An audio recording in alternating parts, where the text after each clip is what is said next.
I used to find like crack behind my radiators and stuff. I've got a mum and dad that's hooked on crack now. We all got pretty malnourished. We're all rummaging through the cupboards, just chewing on like cinnamon sticks. He's taking me to school in these Rolls Royces and everyone's like, oh my God, what's going on? I went to 10 different primary schools. 10 different primary schools. Foster care wasn't a good time for me. Merseyside police have come to the door, but he rings me crying. And what a lot of people don't know, not even my own family, could get quite emotional now. Yeah. You know, it was quite a mad experience. You know, like my mum. Gonna get. That's right, bro.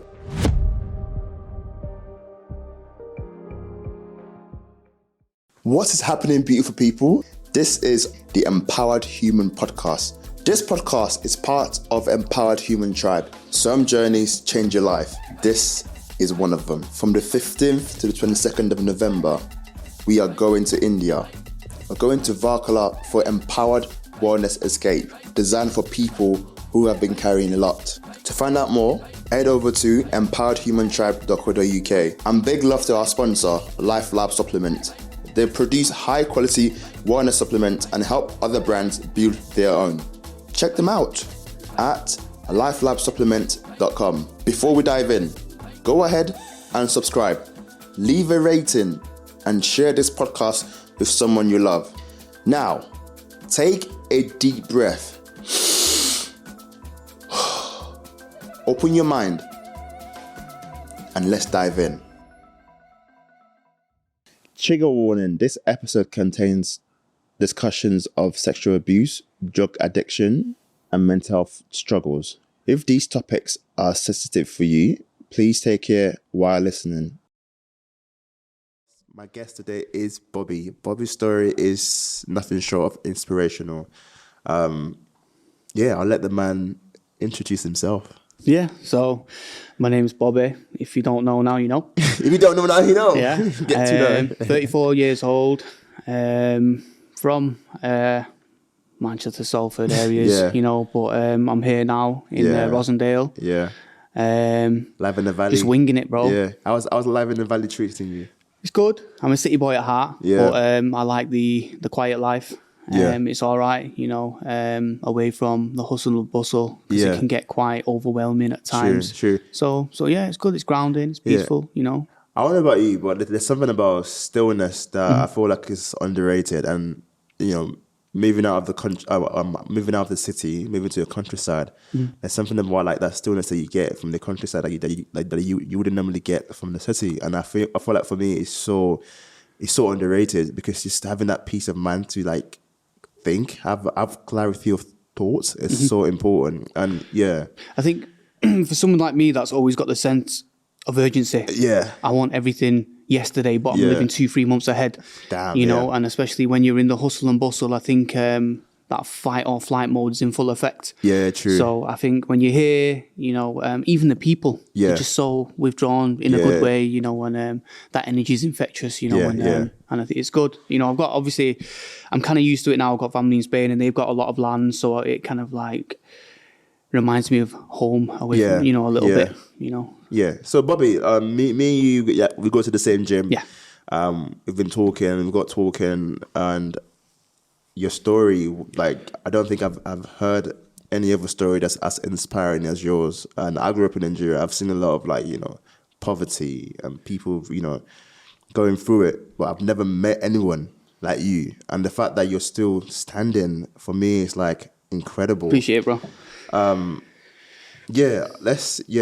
Talk to me about childhood, because obviously, like, you know, a lot of people would find this stories that I have heard, like, almost unbelievable, because they're I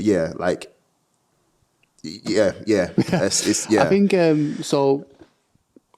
Just going right back, you know, as far as I can remember, living with my mum and dad in Levenshulme, in Manchester. My dad owned a nightclub years and years ago. I think it's the Roxy Ballroom now on Deansgate Road. He used to, whatever it is, he owned that. Mum used to work in Quick Save. Yeah. you know, and they were just getting through life. And then I think, obviously, getting older and older, I'm realising what's actually going on in life, in my mum and dad's life. You know, he was just mixing around with the wrong people. You know, at the time it was a norm for me. You know, I thought it was normal, you know, but I started to realise it was quite an abusive relationship, you know, moving around a lot, you know, living alongside, you know, it was just quite all over the place. You know, I went to 10 different primary schools. 10 different primary schools. Didn't have really much of an education growing up, you know, because my dad was involved in life. You know, we'd come home, you know, whether he's been stabbed or he's been cut up or attacked with a hammer or whatever. So we'd end up moving to Scotland and then sitting there for a little bit, going to school there and then moving somewhere else and then just moving. So never really had a stable childhood. Yeah. You know, and then obviously he surrounded himself with the wrong people, but he was making some pretty decent amount of money, you know, because he's taking me to school in these Rolls Royces and everyone's like, oh my God, what's going on? You know, who's this? You know, you know, but what I didn't realise, it was all bloody drug money and money laundering and stuff, and the house getting raided. I didn't know what was going on. I'm too young to know. So, and I think my mum just got sucked in it all into this, you know, into this fast life. Yeah. So I've got, 6 sisters, 5 now. I've got 2 brothers. Yeah. I'm the second eldest. I've 1 sister older than me. A lot of my sisters and brothers weren't born at the time. I think there was just me and my big sister for a while.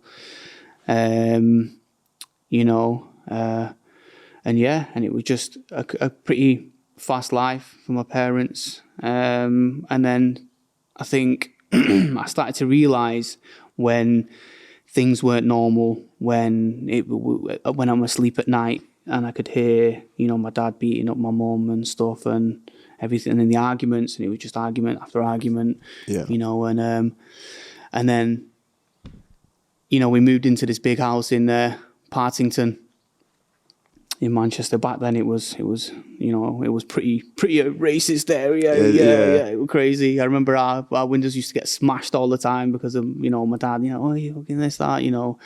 Sorry, I didn't mean to swear, but... No, that's fine, bro.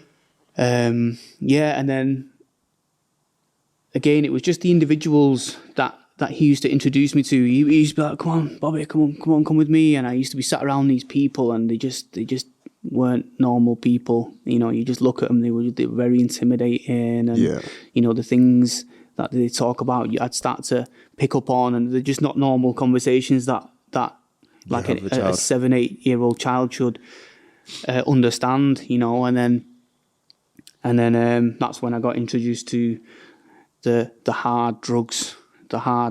Like I used to find like crack behind my radiators and stuff, and like where we used to live. It used to be an old children's home, but it was in a really nice gaff, and next to it was a guest house. Yeah. And in the guest house, that was like a crack house. You know, that's where they used to just chop all the crack up, and that's where everybody used to be. They used to stash it everywhere and stuff, and that's when I used to find it. You know, and I'm like, Mum, what's this? She go, bam, slap me, and she's like, oh, give that. Yeah. And that was our life for a while, you know. Again, it was just a norm for me, you know. And then slowly, things started to change pretty quickly in my dad. When I mean changing, like he started to lose weight a lot. He used to not be home a lot. His behaviour used to change, and he used to beat me up a lot. You know. None of my sisters or anything like that, you know, just me for some reason. I don't know what it was. You know, and I realised that he started taking drugs. He was hard on crack. And I used to find, you know, like the tin foil and the bottles with the pipe hanging out and stuff, you know. I used to find that a lot, and I think that's why he used to beat me up a lot, because I used to hide it. All, you know. Such a young age, man. I was like, what, 7, 8, 8 years old, you know, just hiding it all. And he'd be like, where's my stuff? He's doing this. And he used to like hit me a lot, and I used to go and hide behind my mum, and then he'd start taking out my mum, and there'd be times where it'd be bloody 2, 3 in the morning, we're all asleep, and he'd wake us all up, clean the house, 3 o'clock in the morning, and it was that was life for a really, really long time. Yeah. And I think my mum kind of had a bit of a mental breakdown. She'd go down to Wales where my mum's side of the family were, and he'd come down, and he'd put a gun to my uncle's head, he'd be like, she's coming back with me, and he'll come down with like 10, 15 guys, and she just couldn't escape, and then unfortunately, she started getting these weird feelings, and she'd go to the doctors, this, that, and what he was doing was he was lacing her roll-ups with crack, and but she didn't realise she was hooked on crack until she went to the doctors, because she's like, I'm not feeling normal, this, that, and he got her hooked to make her stay. So I've got a mum and dad that's hooked on crack now. I'm in this big house, they're not paying no rent, everything. It's just a mad life, and then that's when the money trouble started coming in, and it got to a point where it was like we had these big bags full of like 1p's and 2p's, and we're going to the shops with all this and what's it called, and we're just trying to buy what we can, and it got pretty bad. We all got pretty malnourished, and as mentioned before, it got that bad where we're all rummaging through the cupboards, and we're all like just chewing on like cinnamon sticks and whatever we can find and stuff, just to have a bit of flavour or something, bread and milk.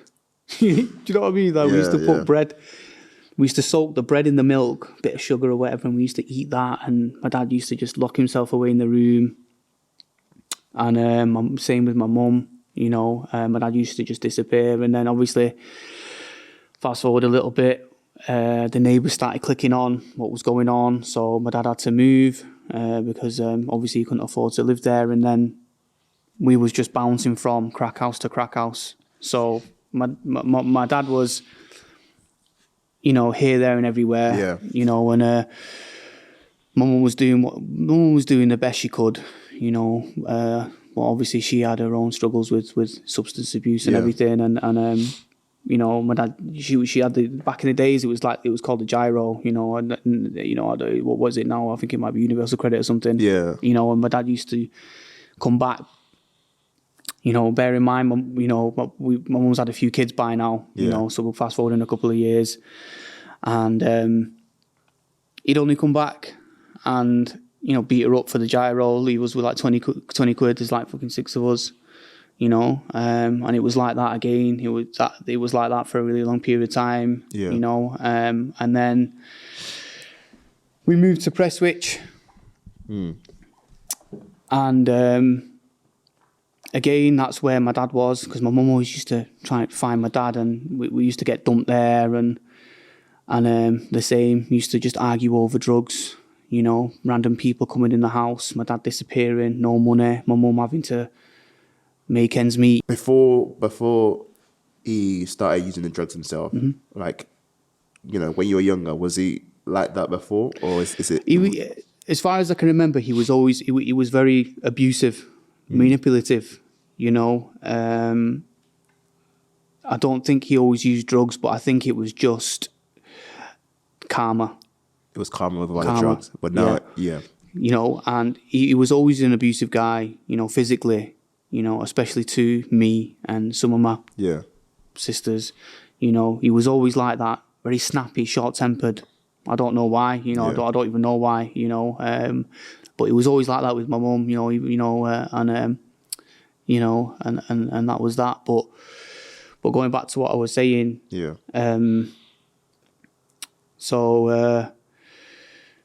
what's it called? Kind of lost my train of thought now. So like that, you're kind of having to grow up fast because again, I'm the eldest boy, I'm looking after my little siblings at the time, they don't know what's going on, we need food, so anyways, like I was saying, my dad was gone, only coming back for the money. You know, they was arguing. He was you know, trying to pimp my big sister out for money. This, that. So my mum was like, listen, enough's enough. You're out. Yeah. You know, and then he went to jail. Not too sure why. Yeah. He went to jail. I was a mummy's boy, and she loved me, you know, and she'd take me wherever she went. And all around like Levenshulme, Longsight areas. And she'd leave me upstairs. Whilst they're all getting high and off crack and weed and heroin or whatever. You know, and then she'd come up and she'd be sprawled out against the bed, you know, and then... Yeah. And I can't explain a crack house. Yeah. The smell of crack and just being in an environment and just damp and dark and no wallpapers on the walls, and they've got this little single bed and I've got to sleep on it. You know, it was nasty. You know, and what a lot of people don't know, not even my own family. You know, because I've kept it. You know, kept it to myself. I think I've only ever told like one or two people in my life that there was one time I got sexually abused. You know, not a lot of people know. I could get quite emotional now. Yeah. You know, it was quite a mad experience. You know, like my mum. Gonna get water. That's right, bro. My mum just sprawled out.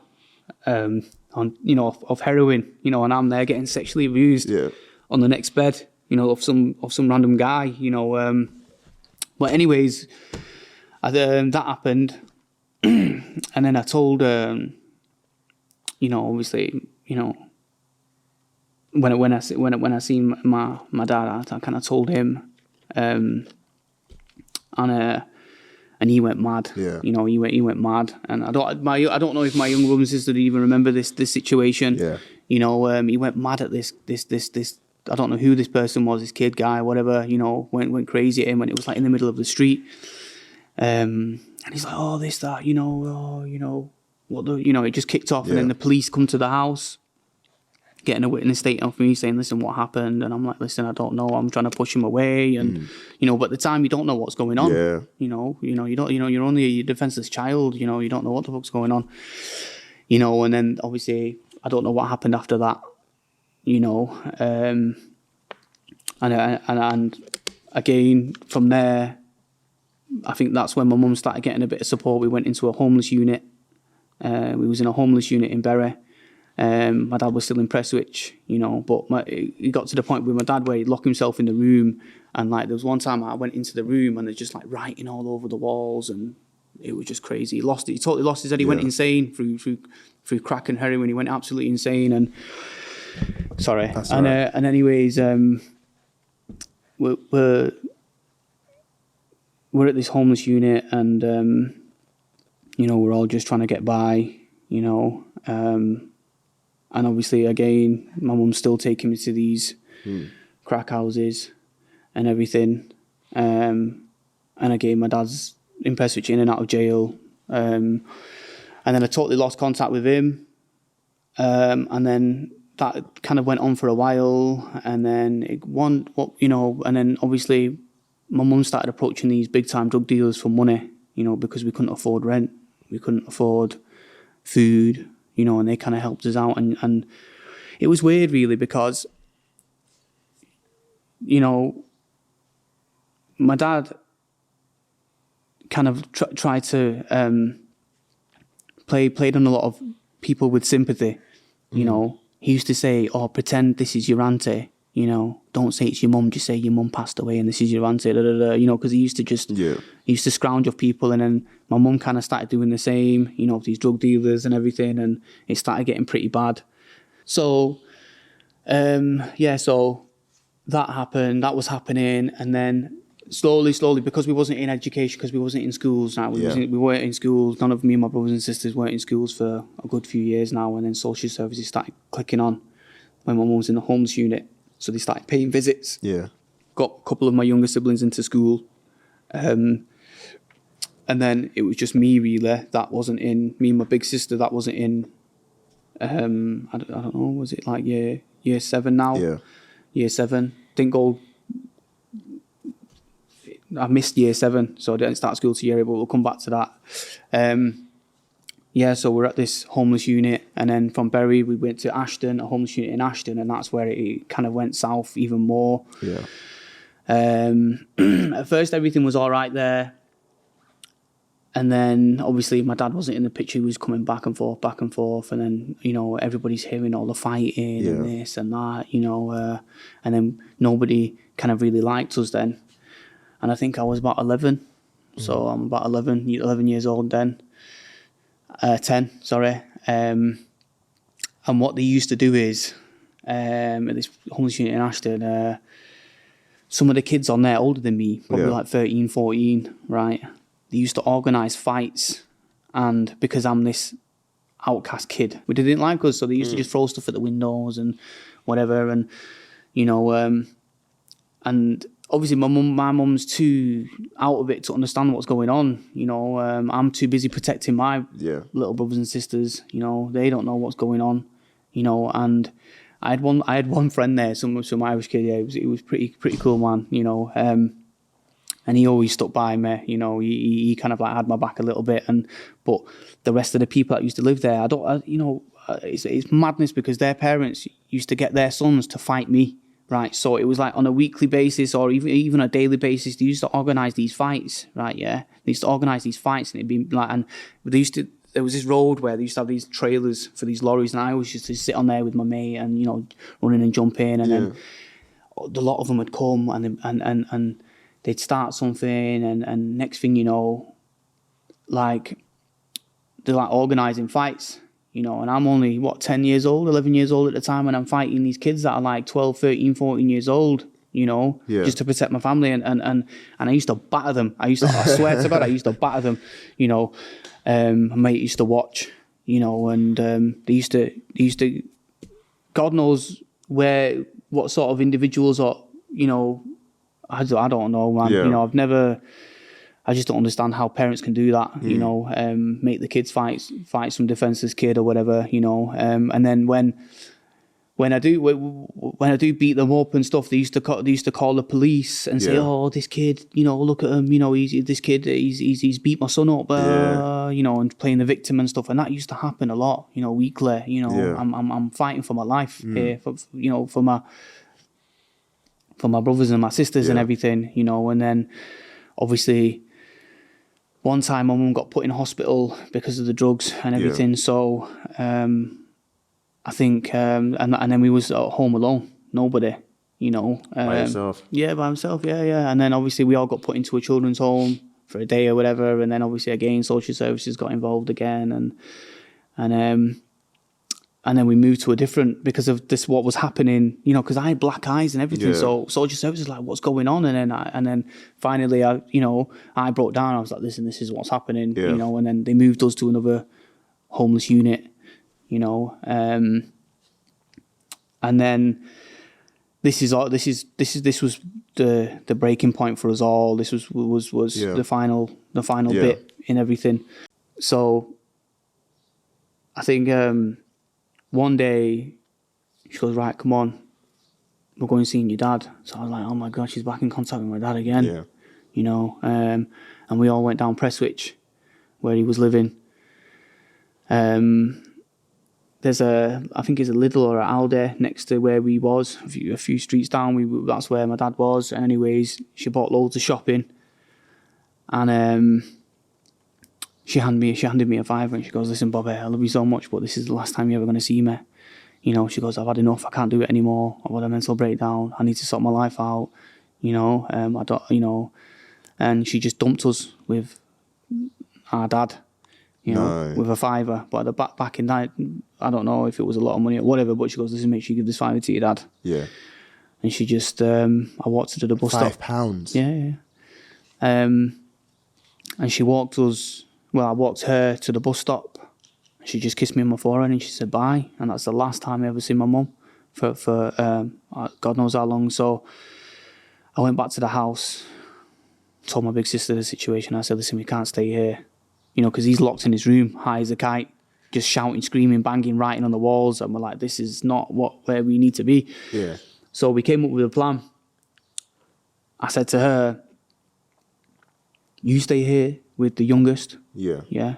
Like the babies. I think it was like one of my baby sister, a couple of my baby sisters. Yeah. My baby brother wasn't born at the time. I think she was still pregnant with my baby brother.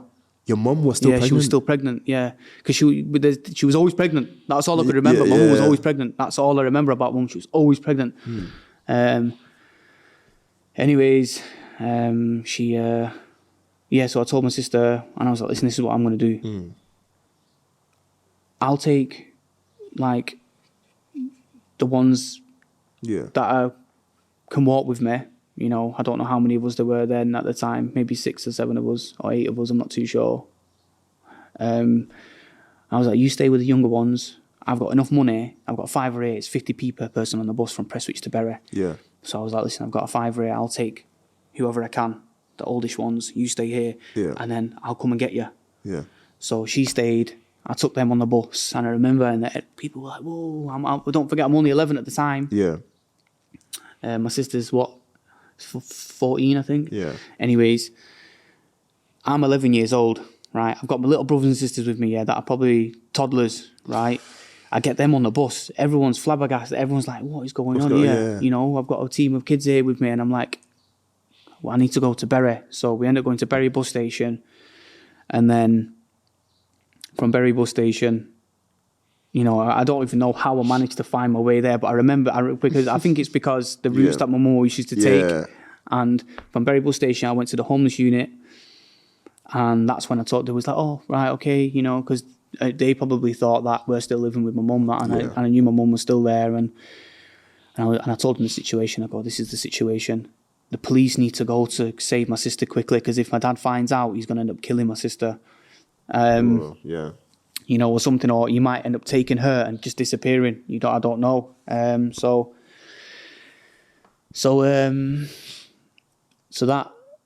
they take us in, and I remember one of the neighbours upstairs was like, "Oh my God, I can't believe that we didn't know this was going on." Yeah. You know, give us some food, and that was the day we all got split up, and that was probably the last day I seen a lot of my brothers and sisters for a good 5 years, 6 years. Yeah, it was crazy, man. You got split. So you got split out how? So this is how it happened. So social services got involved. We all got put into emergency foster cares in 2s, but I was the only one that got singled out because I was the eldest boy, basically. I don't know why. I got the short end of the stick for some reason. It is what it is. Yeah. Is it because foster parents don't usually take older kids? Is that a reason? Probably, yeah. I think. I'm not sure. I'm not too sure. Idea, no, I think when you get adopted, I don't know. When you get adopted, obviously the younger the better, innit, I guess. You know what I mean? I don't know. I don't know. But anyways, they all got put into 2s, and then and then that was it. We all hugged each other, but we was excited at the same time. He was like, right, okay, we're getting out, and obviously they all went to wherever they went to, and then I came to Rottenstall. Did you? Yeah. Yeah, I came to Rottenstall. I think how old was I at the time? I think I was 13, 12, 13 at the time now. Was I 12, 13? Well, I don't know. I think I was like 12, and I was 12. Because it must have been like my birthday as the transition from going from Prestwich to the taking all my sisters and brothers or whatever. But anyways, so and then all got put into foster care, and then for me it was again foster care was not good for me. It wasn't good for me at all. Got bullied a lot. Especially of the kid. When I first came, it wasn't good. I got bullied a lot of the kids there, or the kid there, or whoever it was. We're in the foster home. Yeah. I don't know what he's doing now. Yeah. But anyways, I'll get back to that. But when we all got put into foster care, I think the whole case went to court, and it's the first time the court system's seen anything like this, where the family's so big, especially like a mixed race Asian family. They've never seen anything like it, and it all went to court.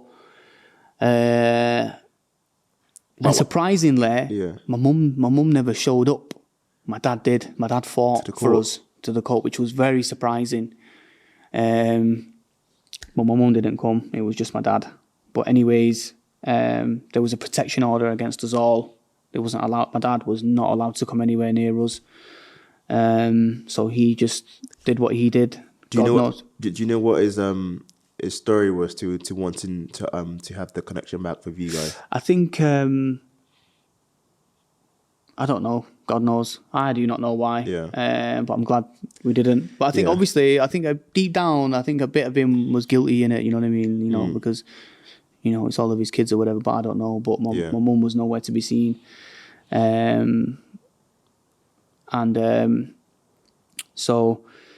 that's when all my brothers and sisters got adopted. Then they all went to really nice families. I'm so happy for them, But obviously they've all had the uphill struggles and battles with certain things. But I'm just glad they went into really good families. And I became this loose cannon. I was feral. Yeah. Where I was at the foster placement. I was just free to do whatever I wanted to do. Yeah, But and because of that, I became a bit of a problem child, and obviously they had a son there and everything, and so their own at the foster placement. Yeah, they had a few kids there, and then they had a few kids there, but I used to get bullied a lot or whatever, and I just wanted a home. Yeah, you know what I mean? I just wanted a place to call home. Yeah. I just wanted stability. I didn't want to move around, so I was like, listen, I want to stay. So slowly, I don't know why, but it just became me. It was just me there, and then obviously their son. He's a good kid. He's a good lad. But at the time, I don't think he'd say the same about me because I was a bit of a crazy kid. Yeah. You know what I mean? The police coming home, bringing me home every day. Because I started to hang about with the wrong people, and I started taking drugs from a really, really young age. Yeah. Like 14 years of age. Dibble and dabbling with like ecstasy and weed and everything like that, all the class A's or whatever, except like cracking heroin or whatever. But and I was just living this fast life for such a young kid, but for me it was the norm, there was no, I don't know, I just a lost kid, and that went on for a few years. And then obviously my relationship started to break down in the foster placement. I don't want to go too much into detail about what was going on there, just out of respect for them. They had their own things to deal with. That's life. And I think it got to about 17, 18. And obviously my foster mum at the time was like, Bobby, I think it's best if you leave. So, and then I was like, whoa, what do I do now? But I kind of prepared myself for the situation because I was really independent at a young age anyway. Yeah. And I was like, bloody hell, what do I do? At the same time, I might be going back and forth here a little bit, but at the same time, I'm fighting to see my brothers and sisters. During this phase, I've got a lot going on, at the phase of the foster care, I think I've like totally skipped high school or whatever. But yeah, foster care wasn't a good time for me, but I'm going to backtrack it a little bit because I forgot to mention a few things. Yeah. So obviously getting bullied, this, that, obviously then it became just me, through specific reasons I don't want to mention out of respect for, their family. So so then I started to find my way a little bit, so I think I was like 16. I was like, right, I'm going to promise myself like the way I'm going, because so I was fighting to see my brothers and sisters, and then I started getting contact slowly at the contact centres. Okay. Right. So you're seeing them now? Yeah. So I'm slowly starting to see them at the contact centres, and that this is like in year 8 or whatever, and then all of a sudden we get a phone call saying, we've managed to get in contact with your mum, so your mum wants to come and see you. So then we start seeing my mum at the contact centres. She's totally cleaned herself up. Oh, amazing! She's found a new partner. Yeah. My little baby brother was born at the time, but he gets taken straight into away. care. Yeah. He gets taken out. He gets taken away straight away. Did you even get to meet him as a baby or not? At the time, yeah, but then no. Okay. So, because again, where one of my sisters was, he went to them, so everybody was in twos kind of thing. So he went straight to one of my baby sisters, and they went to live in Saddleworth with a decent family. So then my mum started coming, and then once a week I'm going to see my mum. But at the time I was telling her, listen, I'm getting bullied, this, that, so, and then it started to affect her. Yeah. And then so that goes on for a little while, this contact, and then my mum just stopped showing up out of the blue. Out of the blue, she just stopped showing up, and then they're like, listen, we think we don't know what's going on. So that stops, and then we catch wind of the fact that her partner at the time just made her stop eating. But I found out that he was abusive. Yeah, Yeah. So I found out that she's with an abusive guy, and then she just stopped coming because he didn't want her to. He didn't want her to come anymore. Yeah. And then she ended up getting pregnant with his kid. So it was like, yo, with us now, forget them lot. Yeah. And then that kind of like really, again, that was like, what, So then fast forward a couple of years, I'm heavy on drugs or whatever. Yeah. I'm going to these contacts wired out of my head, then they kind of like see it. So then they stop all contact with me because I'm a bit of a crazy kid. Yeah. If they say anything to me at the contact centre, that's it. I'm up, I'm throwing chairs, I'm going mad. Yeah. You know what I mean? So so I lost all contact with them.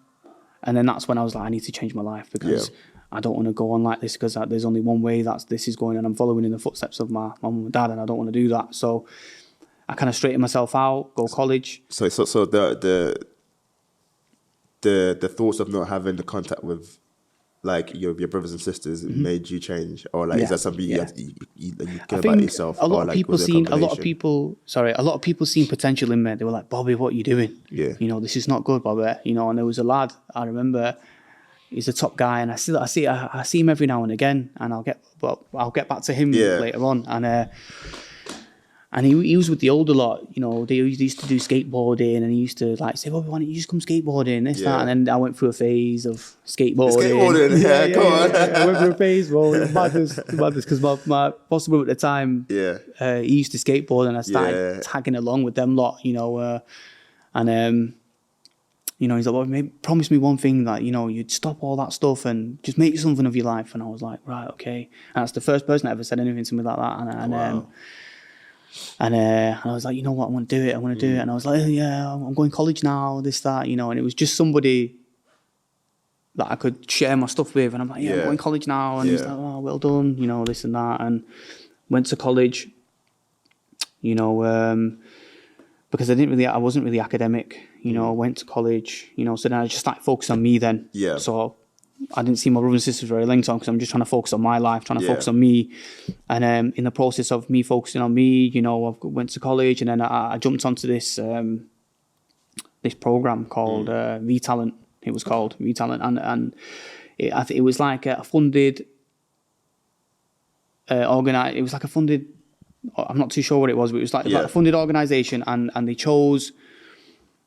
You applied for it. Yeah. And it's a selected students, and managed to get that, and got onto that, and that was working towards a youth work qualification. Yeah. So in the process of doing all that, I did like 1-2 days a week in Preston at this classroom, and then they managed to get me placements in what they call now. They used to be called connections. Remember, but they're called like information and guidance centres now. Yeah. Youth clubs. Yeah. Doing outreach work. So boom, I've done a total 180 on my life. Wow. Managed to straighten myself out.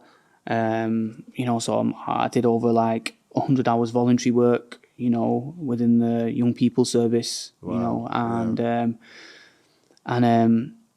And then in the process of this, I think it's like the Lancashire, what is it, Free Press or Telegraph or whatever, caught wind of my story. I don't know if somebody told them about my story or whatever. And then they caught wind of it. And they wanted to do a little interview with me. You know, and they took a few photos and I kind of like told them about like my life story and how I've turned my life around and how I want to use my life experiences to make a positive impact on young people. Yeah. And then that got put into the papers. Yeah. And obviously you got Manchester Evening News caught wind of it, and then all of a sudden I got approached by these producers. Yeah. I think the TV program were called Shine. Yeah. And they wanted to interview me. Yeah. Based on that little article in the papers. So I went on there. Man, I was so nervous on there, man. It was crazy. I couldn't believe it. It was crazy. And then I went on there, and I was talking about my life and how I'm, my journey and everything, and how I want to use my life experiences to make a positive impact on you people. Yeah. And I think that was my main goal. I was like, right, okay, that's what I want to do in life. Yeah. So that happened, and then, I'm getting phone calls off these radio stations and, telling, so it's like I'm like, whoa, this is what's going on. And then again, on the back of all that, I found out that I've been shortlisted for Lancashire's Most Inspiring Role Model. I think this was 2009. Yeah. I was 19 at the time. 19. And then I ended up going to this event, and honest to God, it was crazy, man. It was crazy. It was in Preston at this place. Yeah. And obviously they do a little story about you, and they do a little vote, and anyways, I ended up winning Lancashire's Most Inspiring Role Model. It was crazy, bro. I don't think a lot of people would know that. Not a lot of people know that about me. I think maybe some of the people that are still in the young people service. I think they'd still probably know, but and then obviously I won another award for achieving beyond barriers. And then, I started, I got invited to judge on like these talent shows, and I'm sat next to someone that's won Big Brother, and I'm sat next to these radio hosts, and I'm just like, whoa, I feel like people asking for my autograph. These girls, you know what I mean? It was madness. I was like a celebrity, man. You know what I mean? It was madness, bro. It was madness, and signing all these autographs. Oh, my mate's in hospital. Can you write a good little message? And I'm like, yeah. It was crazy, bro. And Peter, I know, getting recognised a little bit, and and you've earned it. You've deserved it. You worked to turn your life around. Yeah, and then for some reason, it just seems to be that life throws these mad curveballs at me, and something so shocking happened to me after all that happened, and I was like, right, okay, I know where I'm going. But anyways, I kind of like managed to get back in contact with my mum. Yeah. I don't know how, but I managed to get back in contact with her anyways, and then she gave me her address because she wasn't allowed to give it me. But she managed to give me her address. Yeah. And I just couldn't bring myself to go to see her out of the fear of rejection, because I don't know if I turn up there. I don't know what's going to happen. Yeah. I don't know if she's had a bit of a mad situation with her fella or whatever. So I just couldn't bring myself to go, and I was just too focused on what all this stuff that's going on, this positive stuff. And I get a phone call from social services saying my mum passed away, and she died. It wasn't nice. She died it was horrible the way she died, and then time stood still for me that day. I spoke to my big sister, and because I always said to my big sister, I go, if you ever get back in contact with my mum, make sure you let me know. Yeah. And she's probably not going to be happy that I'm saying all this, but I don't care, because it really affected me, what she did to me. I always said to her, if you ever get back in contact with mum, please let me know, you know, because I'm a mummy's boy. Yeah. You know what I mean? And anyways, the funeral comes along, and that's when before the funeral, I go to the chapel of rest, right? Yeah. And I see my mum, and it's the first time I've seen my mum in like 15 years. Yeah. Or something, not 15 years, like 8 years or something. I don't know. Just it was a long period of time, 8 years or whatever. Because I'm like 19 at the time, you know. And I think the last time I see my mum, prop player, I don't know. But anyways, and I lost it. I absolutely lost it. Just seeing your dead mum there for the first time, but I just know that she was at peace. Yeah. That's it. She, you know, and she had such a tough life, and you know, God bless her. You know, she had such a hard life. You know, she one bad relationship after another, and then I meet all my extended family on my mum's side at the funeral. Yeah. You know, like my uncles and my aunties. You know, and then that's when they put me in contact with my mum's mum, who's in Spain. Okay. You know, and it's like, oh, your nana, you know, because obviously my nana held me when I was a kid, and the last time she seen me was when I was like 1 year old, you know, 2 years old, you know what I mean, and she's in Spain with my uncle, and then I get in contact with them, you know, and I'm in contact with my aunties and my uncle. You know, I didn't really speak to anybody else.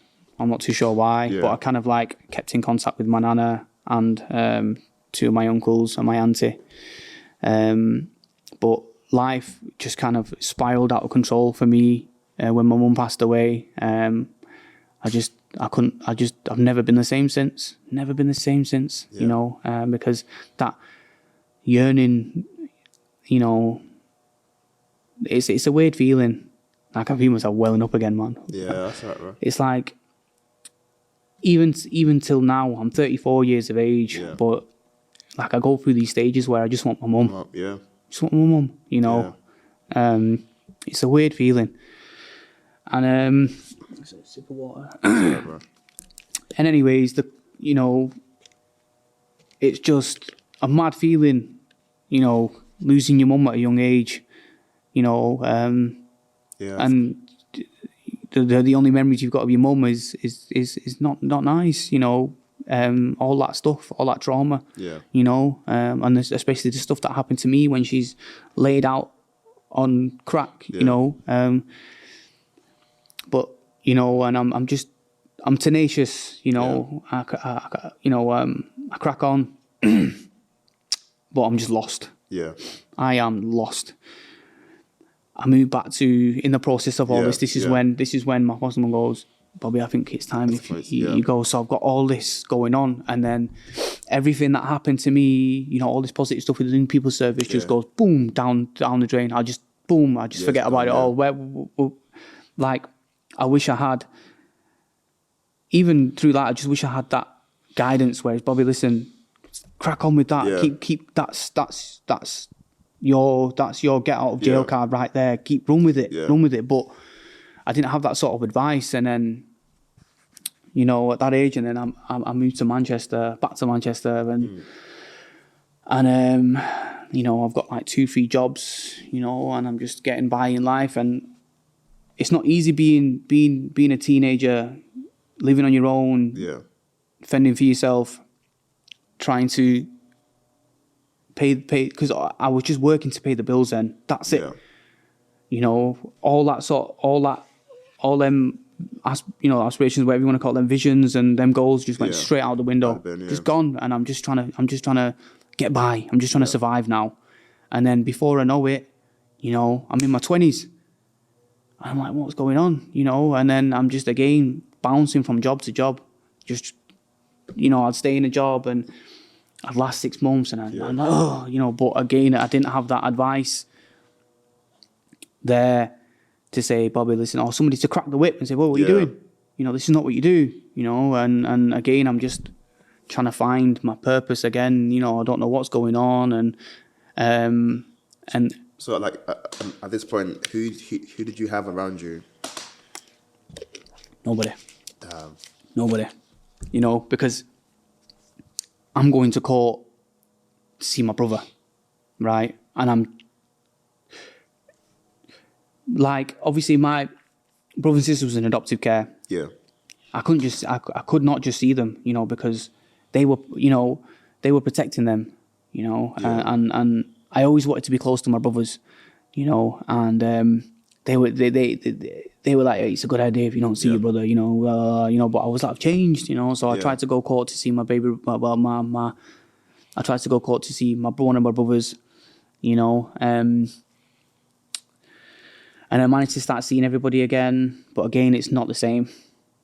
And it's just sad. It was just sad, you know, because we go on these days out and everything, but it just feels like we're distant cousins. It doesn't feel like we're brothers and sisters, you know, because they've all got their family, but they call them mum and dad. So I've got two sisters over there, my mum and dad. I've got a brother over there, oh yeah, my mum and dad, and everyone's got their own mum and dads, but I'm just this, like, whoa, what's going on here? I'm still thinking it's a family unit. Yeah. You know, so I'm trying to impose my big brotherness on everybody, and they didn't like it because they listened to me. Yeah. You know, so then there was times where you can only see your brother once a month or once. I was only allowed to see one of my brothers once a year. Once a year? My baby brother, yeah. Fair, at the time I hated his adopted parents because I was like, how can you rob me? Yeah. How can you? I've already been robbed of my upbringing. I've already been robbed of certain things. Yeah. You know, how can you rob me of watching my little brother grow up?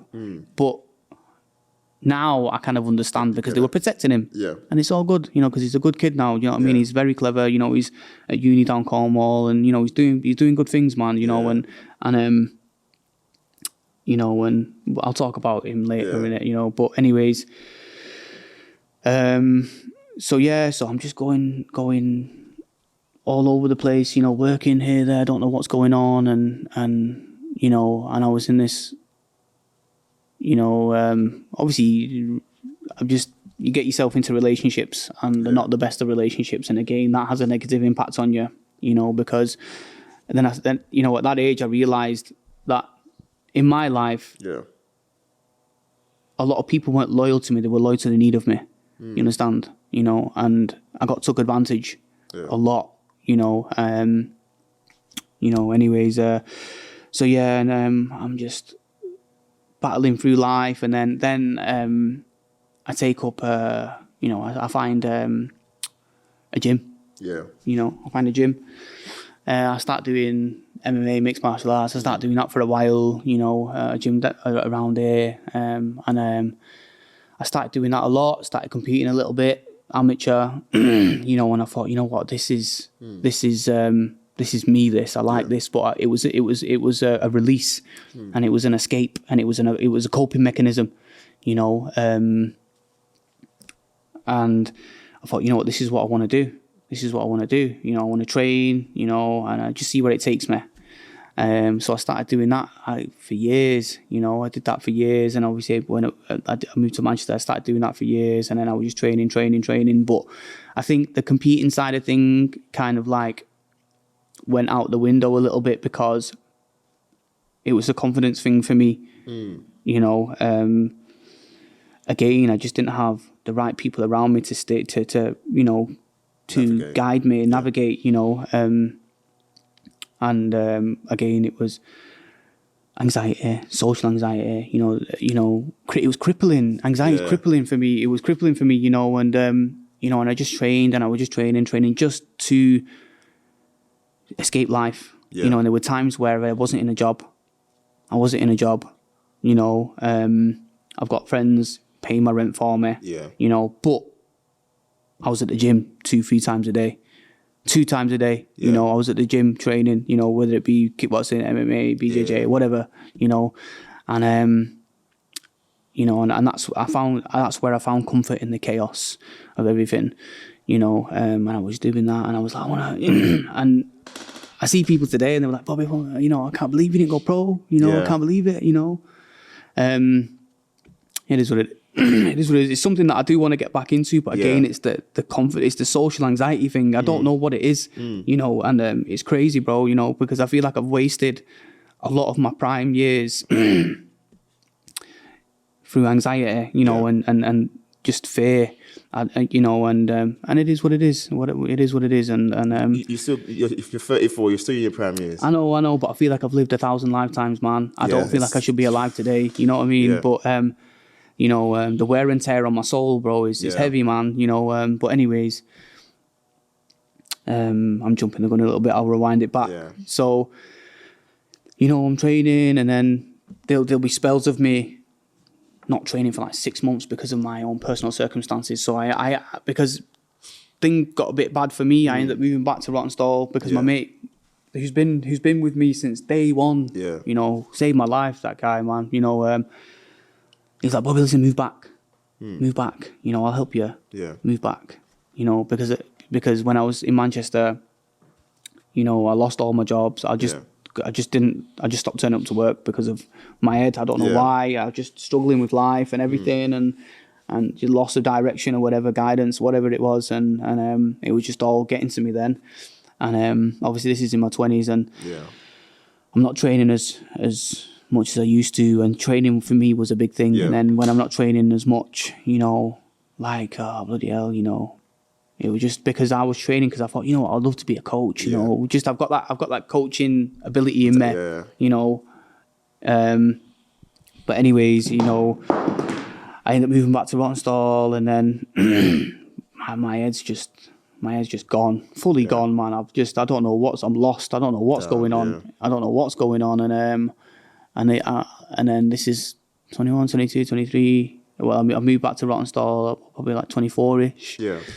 And then finding my feet a little bit with training. I'm like, right, okay, I'm you know, busting it there and back. You know, I'm finding my feet again. You know, there was a long period of time where, you know, one of the coaches, you know, he wasn't bothered about me paying a membership. Just turn up. Do you know what I mean? And I'll be forever grateful for that. You know, Gav at Manchester Predators. You know what I mean? Like, you know, he used to let me train for free for 6, 7, 8 months, man. Wow. Do you know what I mean?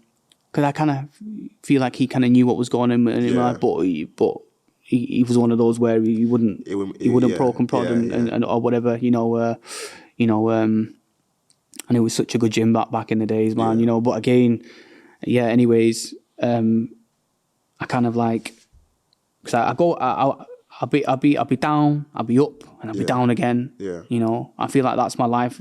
So, you know, in the midst of all this, where was your dad? I don't know my dad. My dad was nowhere to be seen. Damn. Nowhere to be seen. Don't know. So I never really, I never knew him. But then I forgot to mention, as I moved, before I moved back to Rottenstall, I flew out to Spain to go see my nana and my uncle. You know, and that was an emotional time, you know, because they told me everything about my mum. And this is amazing. What I wanted to get out with my sister. Yeah. Sorry, I'm a bit all over the place because it's a bit sporadic. Yeah. So I'll get back to that, moving back to Rottenstall in a minute. Yeah. But so I go to my nana's in Spain. Yeah. She's telling me everything about my mum and this and that. I didn't really like to tell her much about what I experienced because I could see the pain in her eyes because it's a baby daughter. Yeah. Yeah. And remember earlier on I told you that, like, there's something that my sister did. I said to her, if you ever get back in contact with my mum, let me know. Yeah? My nana said, 6 months before your mum passed away, she went to live with your sister, right? I went, what? And she was like, yeah, but she was living with your sister. 6 months before she passed away. And in my head, my whole life just went boom again. Like my head went, I lost my head again. So I come back and I'm on the phone to my sister. I go, what's this? And she didn't know what to say. She was like, Bobby, I didn't want to put it on you, this, that, you know. And I was like, how could you do that? Yeah. You robbed me of seeing my mum, you know. And as a mummy's boy, I feel like that if I was there, my mum would be alive today. I don't know, bro. Everything's written. Everything's written, bro. True. Whole bunch of coulda, woulda, shouldas in it. But, and I kind of like stopped talking to my sister after that, you know, wiped my hands with her because of that for a little bit, you know. But anyways, you know, and that just ruined my head because I was like, how could you do something like that? You know, and she had all these different excuses and this and that. And I was just like, wow. And then that sent my head west again. And then I find myself in I find myself in the gutter again. And that just sends me at worse. And that's the reasons why I just couldn't find stability in work or anything, because these things really mess with me. So anyways, I moved back to Rottenstall, and I've started my life over from the beginning so many times, man. So anyways, I'm trying to start my life over again. And I'm trying to find work, and I'm trying to keep up. I really want to train, you know, because I really want to make something of it. But, you know, everybody's got their own lives. Everybody's trying to get somewhere in the gym, you know. So it's a selfish sport, bro. Do you know what I mean? But, you know, and not a lot of people know what's going on in my personal life because I kept it to myself, and they just see, oh, probably fucking hell, he's not gone to the gym again. Where is he? You know what I mean? Whatever. You know what I mean? But again, I just wish I had that.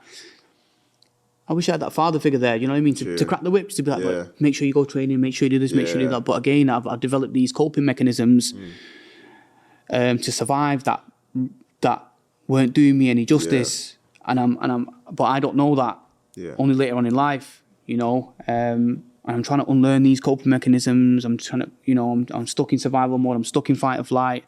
I'm stuck in this sense of urgency. I don't know what's going on. You know, all this stuff that's happening to me. You know, and throughout my 20s was the most horrible. Like, I'm lucky that, like, for me, my life should have ended at 20. I shouldn't be alive now, bro. But 25 I shouldn't be alive right now. Do you know what I mean? And I feel like I'm, you know, it was crazy, bro, because you know, all this happened, and then I ended up having a heart attack at 25. I ended up having a heart attack at 25. Jeez. And so I'm in the hospital in a coronary care unit for 3 days, and they come back, and it was obviously a heart infection, but a lot of it was to do with stress. You know, because, you know, the you know, cortisol, you know, when you're stressed and all this stuff, you know, disease, you know, do you understand? You know, and you know, and this is when I really realised that, bloody hell, you know, all this stuff that's happened to me is affecting me. You know, it's affecting my life, you know, and then again, because of having the heart attack, I couldn't really train. That went out the window. I'm in and out of hospital, you know. I don't know what to do. Me, I'm stubborn, but I'm ruthlessly ambitious, not in a bad way, but I'm ruthlessly stubborn, you know, because of what I've gone through in life, you know. And literally the next week I'm in the gym, my local gym, not doing much, but keeping active, because they said to me, you can't let your heart rate go above a certain beats per minute or it's going to pop, it's going to explode, because the capillaries of my heart was squashing my heart, you know. But me being me, I'm there, and then I'm in and out hospital, you know. I'll try and go training again, and I started picking up the training again. But then because I didn't know what to do, I'm starting smoking weed again, heavy, you know. Then I start getting involved with all this mad stuff, you know, just to make an income. Trying to keep up with training, and again, it's just not working. It's just not happening, you know. And then I feel like, right, okay, I'm building up a bit of momentum here, you know, going to morning practice and then going to the, you know, evenings. I'm like, right, okay, I've got something going here now, boom, boom, boom, and then again, boom, I just stopped training again, dig myself into a rut in the gutter again, you know, because I've got heart pains and I can't really train much properly, and then I'm in and out of hospital, you know, and then they put me on these mad making, like codeine, this, that, because I've just got all these heart pains, and then before you know, I'm 27. You understand? You know, and I'm like, where's my life going? You know, and then, you know, and then just getting by, just about getting by, fighting to survive, not knowing what's going on in life, you know, again, searching for something, you know, and whilst all this is happening, I should have really went over more to see my nana. You know, I should have really reached out. But I wanted them to, like one thing, my nana and my uncle in Spain always kept in contact with me. Like, Bobby, you know, you can always come here, this, that. But because I was so wrapped up in the chaos in my life that I just didn't know what was going on. You know, financially, I couldn't even pay for a ticket to go out there. I didn't want to tell them. I didn't want to say, can I borrow some money or whatever. You know, I'm in some serious debt. You know, with bills and everything. You know, and I think in the space of 2 years, at 27, in the space of 2 years, I moved like 10 times. Wow. You know, I just didn't know what was going on. You know, I couldn't stick to a job. You know, but I realised why I was the way I was now. You know what I mean? We'll get to that. You know, and just no guidance and you know, again, but I never give up. You know, I never give up, and I'm just trying. I'm trying, and I'm trying to find different things. I'm trying to find avenues, and you know, and I'm an opportunist. I'm trying to find opportunities. I'm trying to create opportunities and everything. You know, and you know, because for me, when I always hit rock bottom, I'm like, right, okay, the only way is up now. You know, and I'll try again, and I'll try again, and I'll try again, and I'll keep trying it again, and then so yeah, I managed to find work, and you know, I managed to find work, and you know, and I'm slowly getting myself back up on my feet. You know, I start training again a little bit, you know, because I've always loved MMA. I've always loved it, you know. But it's crazy, man, you know, because that's something that I've always wanted to do, you know.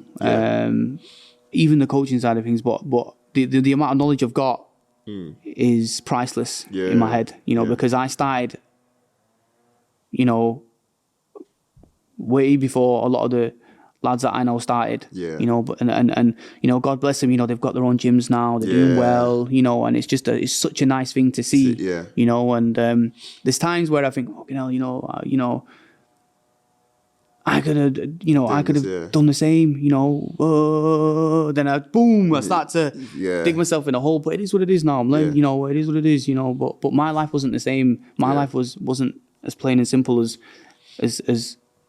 certain people's, you know what I mean? And I was always just fighting to survive, man, you know, you've been fighting to survive for a long time. Yeah, but anyways, so yeah, I get into work, and then an opportunity comes, you know, and I'm like, right, okay, I feel like I'm at an opportunity to start my own business, you know. This fast forward to 29, you know,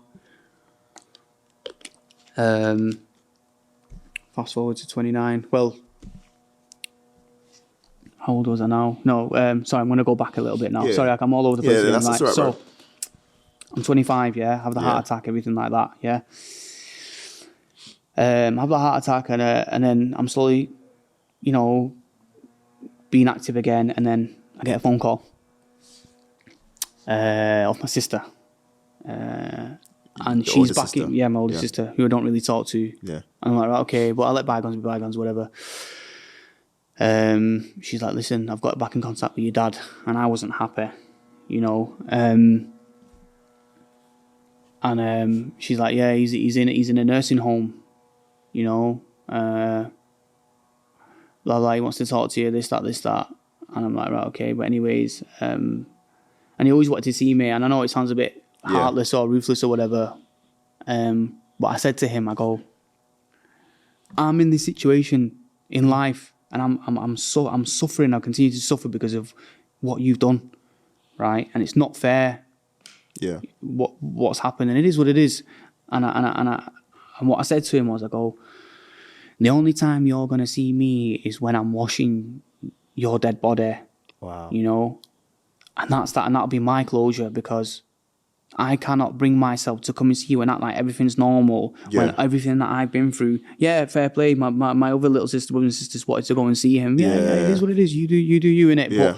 But they don't remember the feelings that I felt, or the situations that I've been through, or the situations that I went through because of him, because of his neglect. So, anyways, get a phone call. He really wants to see you. I'm like, no. So he get a phone call. He passes away. My sister said, listen, he's dead. He's passed away today. We need you to come down, because in that in his culture, religion, or whatever, in Islam, it's best to bury them straight away. Straight away, yeah. So he got buried on the day he passed away, straight away. So I was like, right, okay. And I took my mate. I don't know why I'm laughing. Yeah. I took my mate with me, my best mate. He's been there with me through thick and thin. Yusuf, he was like, make sure you give me a shout. Anyways, so I like, bro, listen, can you come help me? So I go down to the nursing home or whatever, and then that's where I see my dad. Don't really feel anything at the moment.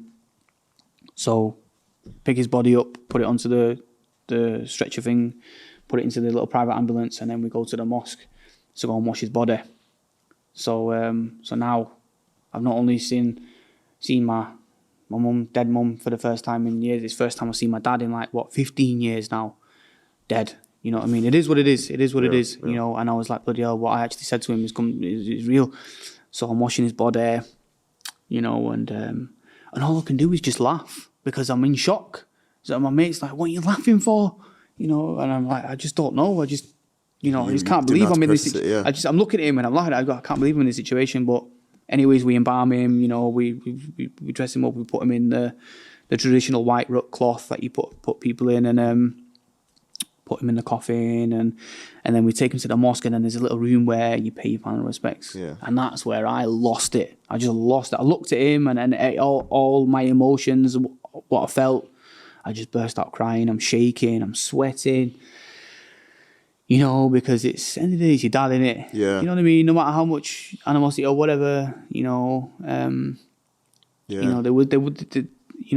were times where, where I thought they were good times, but they weren't. Yeah. You know what I mean? But, and it is what it is, because when I was just looking at him, it all came flooding back, because, there were times, where I was just remembering him being on drugs, beating me up, my birthdays, I got nothing, not one birthday I didn't get a single, even till I could remember, not one present, not one happy birthday or this, that, it was nothing like that. But anyways, and that just, again, sent me under a little bit, you know what I mean? So it was, every time I try and find my stride, so there's a hurdle, I trip, and I don't know why, but anyways, that's how it was. So, 29, I'm in a job, and I just have this, I managed to create an opportunity. Yeah. And I'm like, right, okay. I managed to work for this company. I'm like, you know what, I can do this. Yeah. So I managed to learn the system. Yeah. Yeah. I managed to learn the system. And all I need is somebody to give me a chance. So on the construction sites, a lot of the site managers was like, Bobby, listen, set your own business up. Yeah. Because we see your work ethic, we'll help you, So I think, what, I'm going to do it. I'm going to jump. Yeah. So I end up setting up this construction cleaning company with a partner of mine, business partner, who was my area manager. Yeah. So we ended up doing all this, and it was me and him said, listen, we've got 3 months. Yeah. We managed to get a little bit of money together, and we've we've got 3 months of funds, personal funds. We need to smash it. Yeah. So obviously, in the construction industry, especially in Manchester, if you're a good guy and you do a good job, you get well known, so one good thing about me and my business partner at the time, we weren't scared of being turned away or whatever. So we're there, we're gunning for it, we're banging on these construction sites. Listen, this is who we are, we're just selling ourselves, and then we managed to land our first ever big cleaning contract. Yeah. It was peanuts now thinking about it, but it was, oh my God, we made it. So, and it was these apartments. And it took off pretty quick. Oh wow! Pretty quick. It took off quicker than we could have prepared for. Yeah. You know, so we end up getting these big contracts that are taking us nationwide, everywhere. Yeah. You know, because we did the work ourselves. Yeah. You know, so it was like, you know, they seen our work ethic, and some people really liked the way we went about approaching for work. Yeah. And then obviously slowly I was like, listen, I need to start doing the business side of things, the business development side of things, and the sales side of things. And then my business partner at the time did all like it would, you know, I established the working relationships. He maintained the working relationships. You understand? So and it was a learning curve, man. You know, I'm getting drowned in all this stuff. You know, going to these site meetings, and they're like, "Oh, do you know what a tender is?" I'm like, "Oh, what's one of them?" You know what I mean? It was crazy, bro. And then there was like, "Well, you know, this and that," you know. And then I started learning a lot more. Yeah. About these different accreditations and stuff. So, you know, I learn all that, and then, you know, thankfully, you know, a QS on one of the sites, top guy, he took me under his wing. He goes, "Listen, I really like who you are. I don't know how he approached me. I don't know where he approached me from, but I don't know how. What did he message me on now? I don't know what he messaged me on. Yeah. I think it was on our Instagram page, and he was like, "Listen, I want you to come price a job for me." I don't know how he managed to find us. I don't know how it was, but anyways, went down, and this was probably our first professional proper job. You know, these guys were a proper outfit. You know what I mean? That do a lot of work with like the Arabs and a lot of works in the ankles and all that. And I was like, "Listen, I've been winging it." Right, I've been winging it, but I need to. Let's get real. Yeah. These tenders that I'm doing, they're amateurish, bro, and I'm not even getting. But I was like, "Listen, can you help me here?" Yeah. You know, and he's like, "Listen, I really want you to get this contract, so I'm going to help you." Yeah. He did things I don't want to go into detail because he can get in trouble for whatever. But he did certain things where, you know, to show me this is how it needs to be done. Yeah. This is the ballpark figure. Yeah. You know, I'm not going to tell you exactly because it's price fixing, whatever, but he goes, "This is the ballpark figure. This is how you need to do it." So I'm learning as I go along. Yeah. You know, I don't even know a clue about Microsoft Excel. So all these different formulas and stuff, you know, if you're savvy with all that stuff, there's different formulas to price certain things. And I think it was my first 6-figure contract. And and I was just, you know, like cheesy in it, you know, creating a little booklet with all my pictures of all the work. I was like, "Here, take it. And I think they liked the fact that I went above and beyond. I'm building up these really good relationships with you know, clients and you know, and it's going really well. You know, it's just life's good again. It's crazy, you know, and obviously within the first year, you know, the accountant's like, "You know what, I've never seen a company, you know, being profitable." You know, you know, because I work smart, you know, and I feel like I know what I'm doing in business, and you know, and I think I treated all my staff really well, and they were all on a wedge. Do you know what I mean? Like, they couldn't complain. You know. You know, all the staff that did really well, they were on a proper salary. You know, a lot of the crazy, man. You know, a lot of the money went on just paying the good people just to keep them. Do you know what I mean? Because I really invested in them. You know, you know, and then got a nice little office in there. It was funny, because I did my little.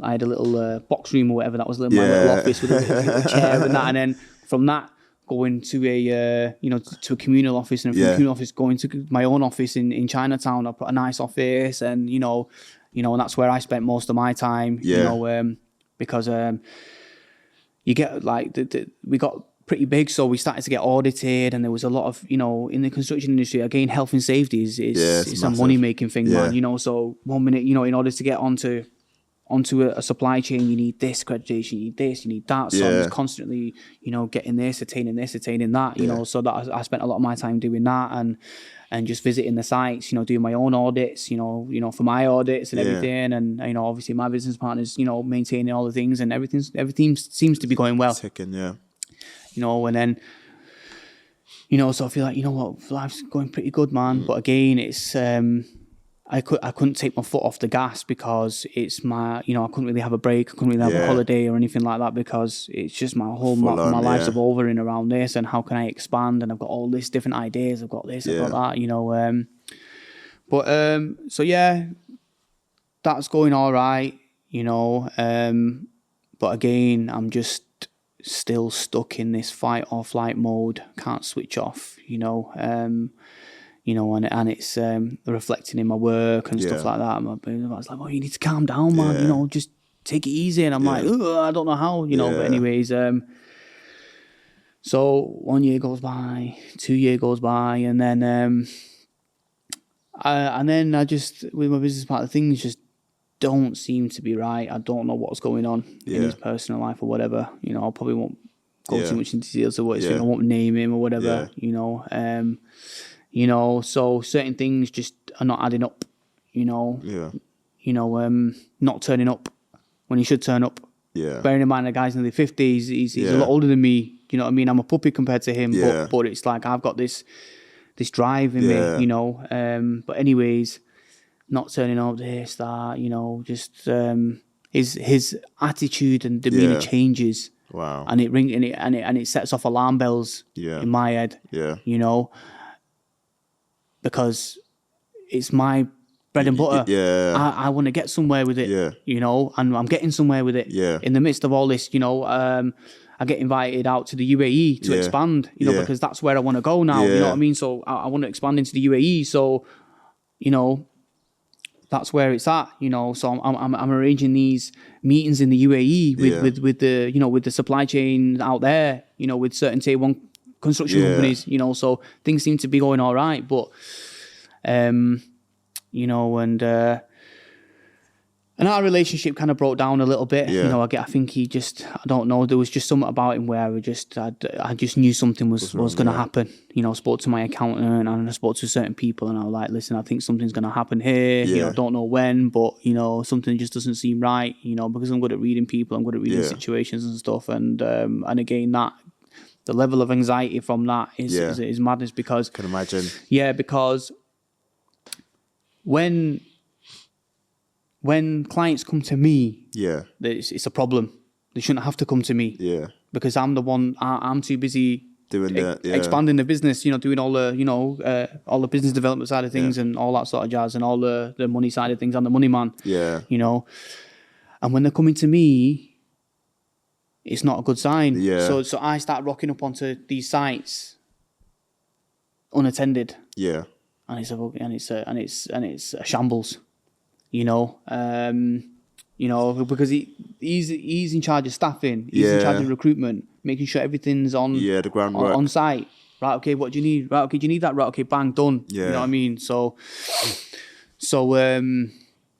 anyways, it's just not all what it seems to be, you know. So as soon as I rock up onto site, they look at my logo and they're disgusted and they drag me in and I've got my ass handed to me. They're all saying, what's going on with the staff? Standards, this, that. Because for me, when I started, standards were the main thing to me. That's why we got a lot of the work, because it was the standards. Standards were good. You know, we got these absolutely bomb sites. You know, these some of these apartments, right? Yeah.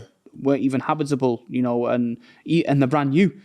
You know, and we managed to get him into such good standard. But anyways, I'm having it out with him, and I'm like, what's going on here? And it's causing friction, and he's not turning up, and this and that. And I'm going to all these sites, and it's happening now in all these sites. And I'm like, no wonder. But he was like, it's all good, it's all good, it's all good. But I don't know, you know. And I don't know what was going on. And we had a few arguments, you know, and yeah. But anyways, it's just going on, and I'm just trying to fight to get the proper staff, because staffing, especially in cleaning industries, is solid, man. Yeah. It's solid, man. You know, then we start going down the agency route and they're bringing these guys that have got no teeth and stink of weed. And it's like, who are these people you're giving me? Yeah. You know, and but anyways, and then slowly, we start to hemorrhage money because we're using the money in the wrong areas, you know. And this is when I wish I had the correct people around me. Sure. You know, I wish I had the correct advice in terms of money. I wish I had if I had somebody that understood business development in the cleaning industry or whatever, you know, I think I'd still, you know, who knows? But, you know, all this is happening and I'm losing contracts at the same time. And, you know, I'm getting price fixed, which is a jailable offence. You know what I mean? I'm getting price fixed out of contracts because I'm going against these multi-million pound, billion pound companies, you know, But what am I going to do? Take them to court? They'll just drown me out. Yeah, you know what I mean? Exactly, yeah. And I'm just like, bloody hell, you know, I'm fighting all this at the same time. And all this is going on. And then, what's it called? One day he just says to me, he goes, I'm done. I go, what do you mean? I go, we got all this. We need to fulfill all this. At the same time, we get some big contracts. Whereas life-changing amounts of money, you know what I mean? Like we could be millionaires next year. Yeah. You know what I mean? Like we've got all these big contracts with like Strangeways and all these other things, you know, because they're doing a big massive what's it called, a refurbishment or whatever, and all these different phases and all that, and, you know, and that was one of our biggest projects to date. You know what I mean? Wow. You know, and he's like, oh, we can't do it. You know, this, that, you know, and I'm like, relax. So I managed to talk him out of it, you know. But I know there's a plan on in his head. You know, I know what he's doing. I'm not stupid, but I need to keep him on the reel. Yeah. Just to keep, you know, because I need to play it smart. Yeah. And there's this certain client, another tier 1 construction company that for 2 years I was trying to get on board with. Yeah. And on LinkedIn, they used to just ignore me, this, that, and this is what it is when you don't have the funds to market yourself or whatever, or you don't have that amount of money. Cold text and messages just constant, and I'm trying to build up a reputation, and I'm trying to get all these different accreditations that all these other companies don't have, but it's expensive. Of course, really expensive, man. You know, like it's people don't understand. Like bloody hell, tens of thousands of pounds. Every few months just to maintain these accreditations standards, or whatever, you know. So they get in contact with me. They're like, listen, can you come price this job up in town? And I was just like, Greg, we've got on board with these guys, because these guys are absolutely everywhere. Yeah. This construction company, they're everywhere. I don't want to name any, you know, whatever, but they're everywhere. And I thought, we've got on board with these guys once we're in. Because the thing is, right, if you get on board with a certain construction company and you do a good job, they'll keep you. Yeah, you understand? And all you need is two free construction companies, and you're set. You're set. Yeah. You know, you don't really need to expand much. Yeah. You know, as long as you can facilitate whatever they want, whether it be, you know, in the Northwest or whatever, or even in the UAE, they'll help you. Yeah. You know, but obviously he had other intentions. So, and then again, you know, I'm just trying to, you know, pick up after what's going on, and I'm trying to rectify what's going on, and I just know his head's not in it. Yeah. And he sent me one day, and he's like, listen, Bobby, I'm done. Like, there's no talking out of it. Yeah. You know, this, that.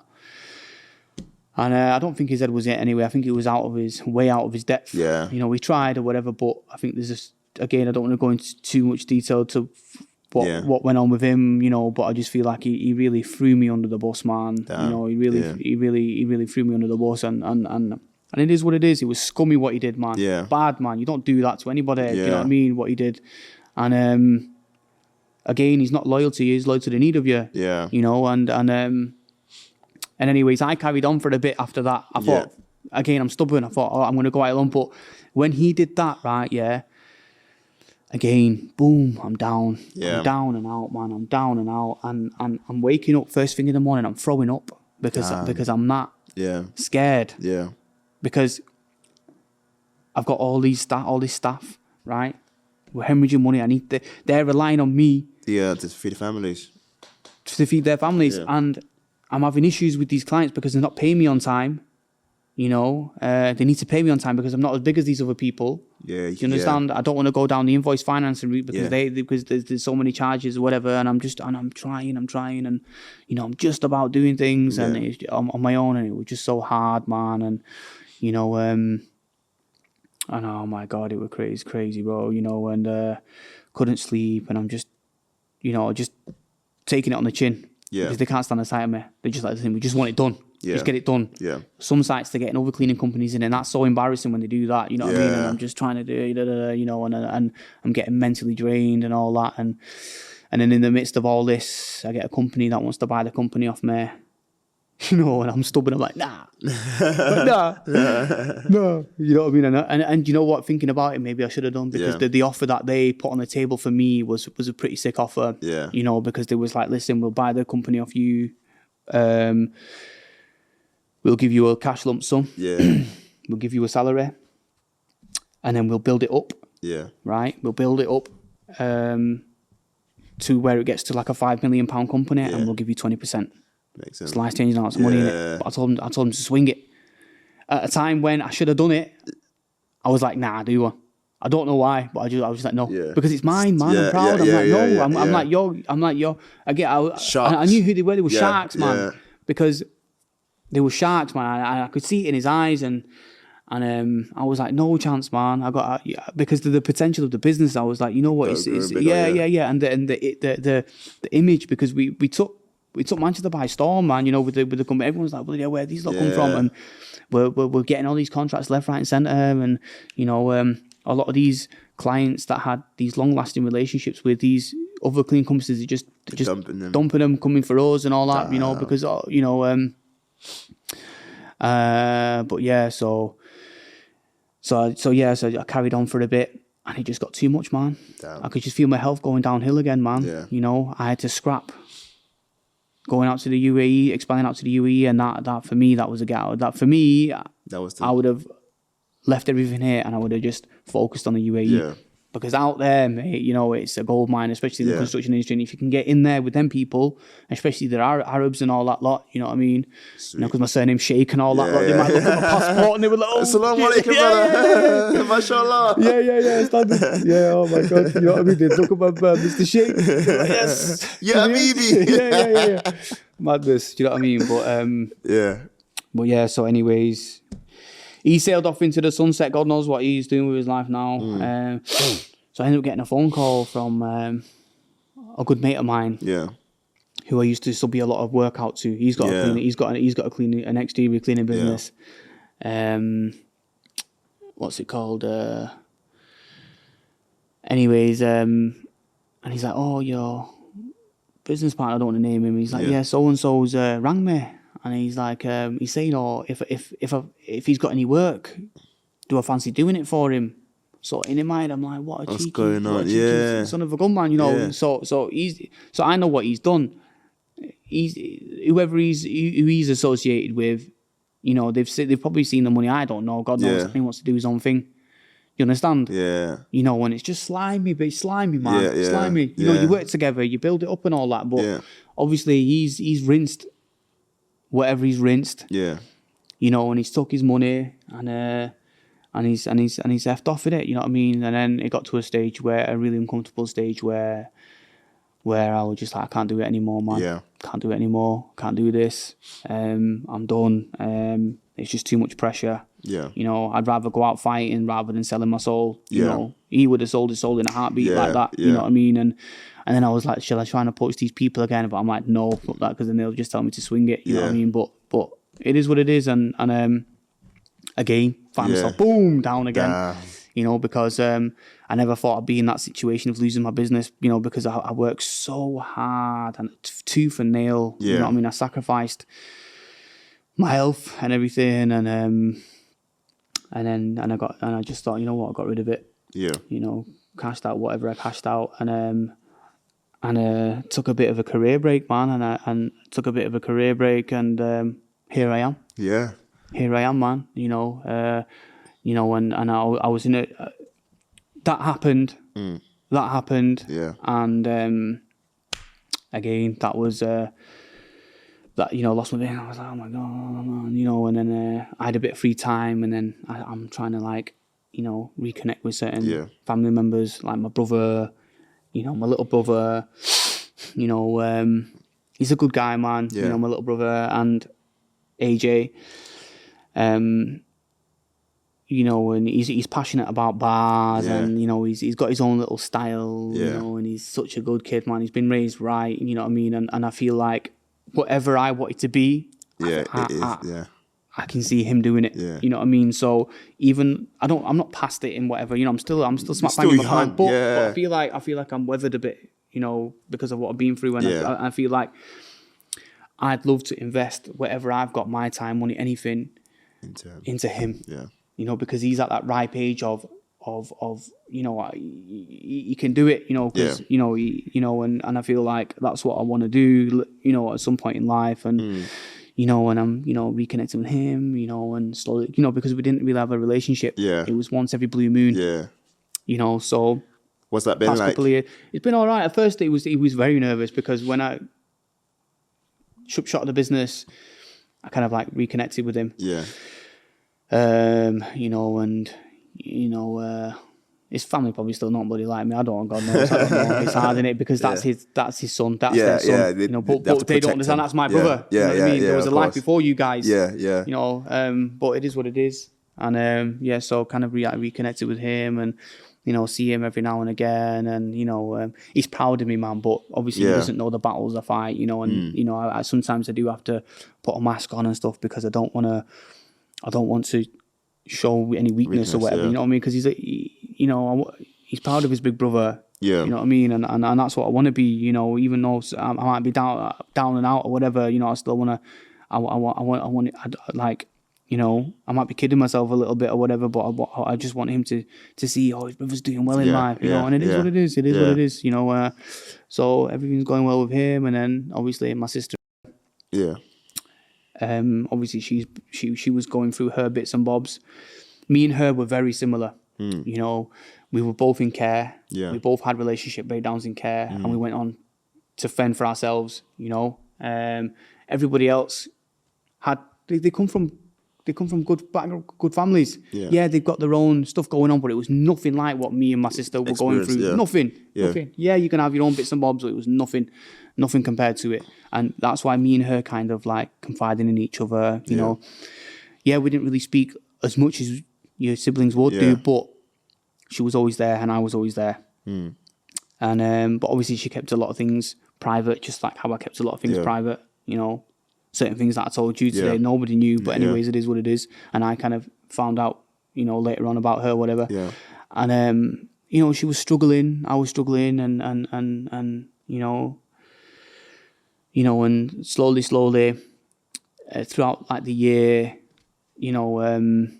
last year I think, slowly throughout the year, she was doing certain things, buying certain gifts, and she was in and out of hospital herself due to her mental health and everything. And she was really trying, but she was doing really well. She was working towards a master's in nursing. And, she had a really good placement in Liverpool, and she was going to Tanzania. On paper, she was just achieving beyond barriers, man. And I was just like, wow, against all odds, man. Against all odds. She didn't really have that support network around her or anything. She like me, bouncing from place to place. Living alone, lodging, this, that. Not really having a support network around her. Obviously, she would have had her sisters and all that, but they've got their own lives. No, of course, they've got their own lives. Everyone, it is what it is, and she's trying. Getting on, and she'd stay with me every now and again. Everything's fine. I'll go and see her, and she'd just do certain things, certain gifts, and she's like, listen, if I'm not here, there's a little candle with a little poem that I've written, make sure you light it, whatever, whatnot. I'm like, yeah, no worries. Going over mid at the time, anyways, and I think it was towards the end of last year. 2023, we're in 2024 now, 2023, towards the end, I know she's struggling a little bit, I'm struggling a little bit, and again, she came down, and then she gave me a little photo of my mum and her, and then obviously my mum, and like she was only a little baby, but me and my mum and her as we was little kids. I kind of understand why she kind of did that, but anyways, and one night she was like, out of the blue, can I FaceTime you? But she said to me at first, I've still got the message on my phone. She was like, oh, how's things? And I go, it was Christmas time, New Year time at the time. And I was like, everything's all right, but it's just not the same. You know the scripts. It's just not the same, for me, even though, I was in a relationship at the time, it's just not the same. It's just not the same. And she understood. She's like, yeah, I'm kind of spending it with, because she didn't, the Christmas just gone now, the New Year gone now. It's the only time she didn't spend with me. Anyway, she's like, yeah, I'm gonna spend it with my friends this year. And I was like, yeah, no worries. And then she's like, oh, by the way, can I FaceTime you? But I was like, I'm just in bed right now. FaceTime me in the morning. She's like, yeah, no worries. And then a day goes by, and then I think it's the day after New Year's Day.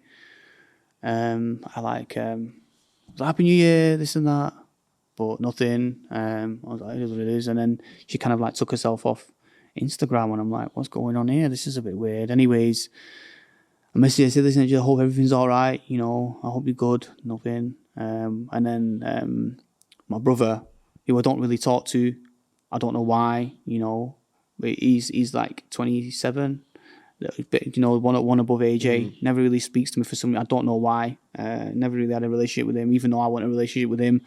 You know, he just doesn't talk to me. It's just madness, man. I don't understand what. I don't understand it. Maybe he's going through with certain things or whatever. It is what it is. But he rings me crying, and like, what's up? He goes, listen, Bobby, you sat down. I go, don't worry, just tell me what's what. This is in the middle of the night. And he's like, she's dead. I go, what do you mean she's dead?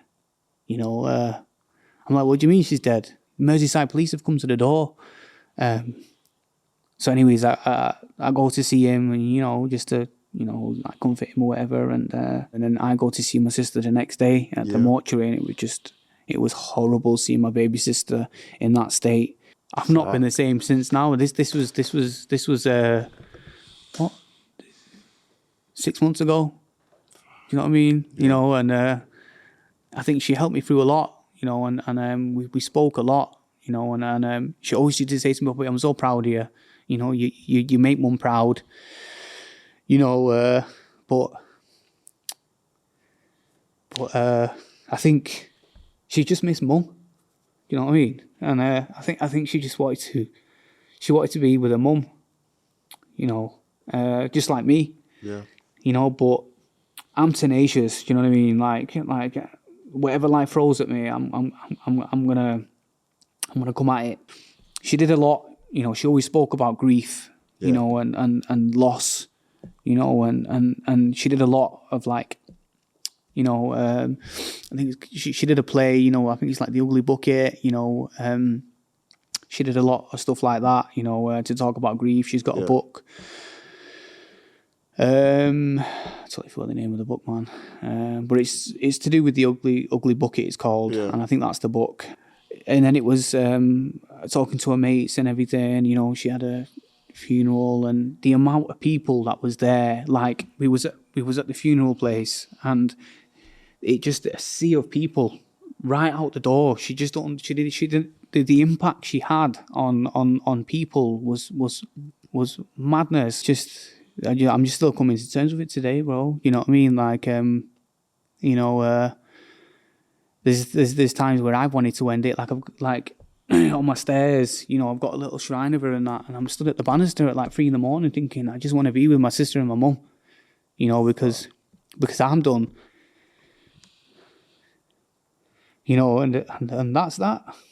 I don't even know why I'm crying so much, but it's all built up, emotions and everything. But again, I always say, and the message that I'd say to everybody is, you know, you all deserve to know what not giving up on yourself feels like. You know, she really helped me through a lot. You know, she was the only person I could really speak to, and she'd really understand. You know, and that's that. You know, and but yeah, and I'm just, even till this day, I've not been the same. And I'm up and down. I'm up and down, and I've been in the gym, and you know, I'm a big believer in the law of attraction. You know, I've always been a big believer in the law of attraction, and like, you know, and then being in the gym, you know, in the mornings, you know, I've never really been in the gym as much as I have been the past 6 months or whatever. And then I got introduced to you, and you know, like gym, you know, I really, you know, God bless you guys. You know, you guys are a breath of fresh air. You know, I've never really been surrounded by anybody like you guys. You know, all throughout my life, I've never really had positiveness. I've never been hugged. Yeah. I've never been loved. You know, I've people know me, but I've never really been seen. Yeah. It's a weird feeling. You know, it's a weird feeling. You know, and I don't think I've ever been hugged so much in my life of like you and Jim and everybody. They know innit. You know what I mean? And I feel like I'm surrounded by some good guys, and I honest to God, like, if it wasn't for you guys, you know, I wouldn't be alive, mate. I can't do it. You know what I mean? I can't do this life. But, you know, I think when you're showered with unconditional love, you know, it helps. Honestly, like, I literally don't know what to say, because, I've never met anyone that's gone through so much and still fighting every single day. Like, how do you keep going? Like, again, again, it's crazy, right? Yeah, because when my mum passed away, I had this dream, right? Yeah. Crazy dream, man, so vivid. Like, she was, this dream, and she was in the hearse, you know, with the glass and everything like that, and she kind of like opened her eyes, you know, and like this dark cloud came over, and she was like really scared, and I said, and I tapped on the window. I was like, Mum, it's gonna be okay, it's gonna be okay. And then it kind of went like clear sky again, and she smiled and went back to sleep, you know. And then I woke up and I'm sweating and everything, and well, I feel like you know, as much as I want to be with my mum, I feel like I feel like she's her. You know, a mother's love never dies. Yeah. You know, and when a mum prays for you, it's a strong thing. And I feel like that's what's keeping me going is the prayers of my mum before she passed away. Yeah. You know, and I'm not. You know, I was an orphan. You know, and I'm not. I used to be super religious and pious or whatever, but you know, I feel like, you know, there's a special place in God's heart for orphans, do you understand, for an orphan child, and I feel like I've been guided. You know, I feel like I shouldn't have made it out of certain things, you know. Like I said, I feel like I shouldn't be alive. I feel like I've outlived certain things, you know what I mean? I don't feel like I should be here today, and there's a purpose for you. Yeah, there is, and I think that's why I'm still here today, is because even though I fight against it, even though, like, you know, I'm not a materialistic individual, but I used to be, only because I wanted a normal life like everybody else, but I had to work twice as hard for it. But then I've let go of it all. Even probably this season, I've let go of it all. Let go of it all, man. I've detached myself emotionally, spiritually, mentally, physically, of things that don't serve me a purpose. And I always used to regret. I had my heart full of regret, thinking, why this, that, why me? But this year I was like, it is what it is. You know, today's the youngest I'm ever going to be.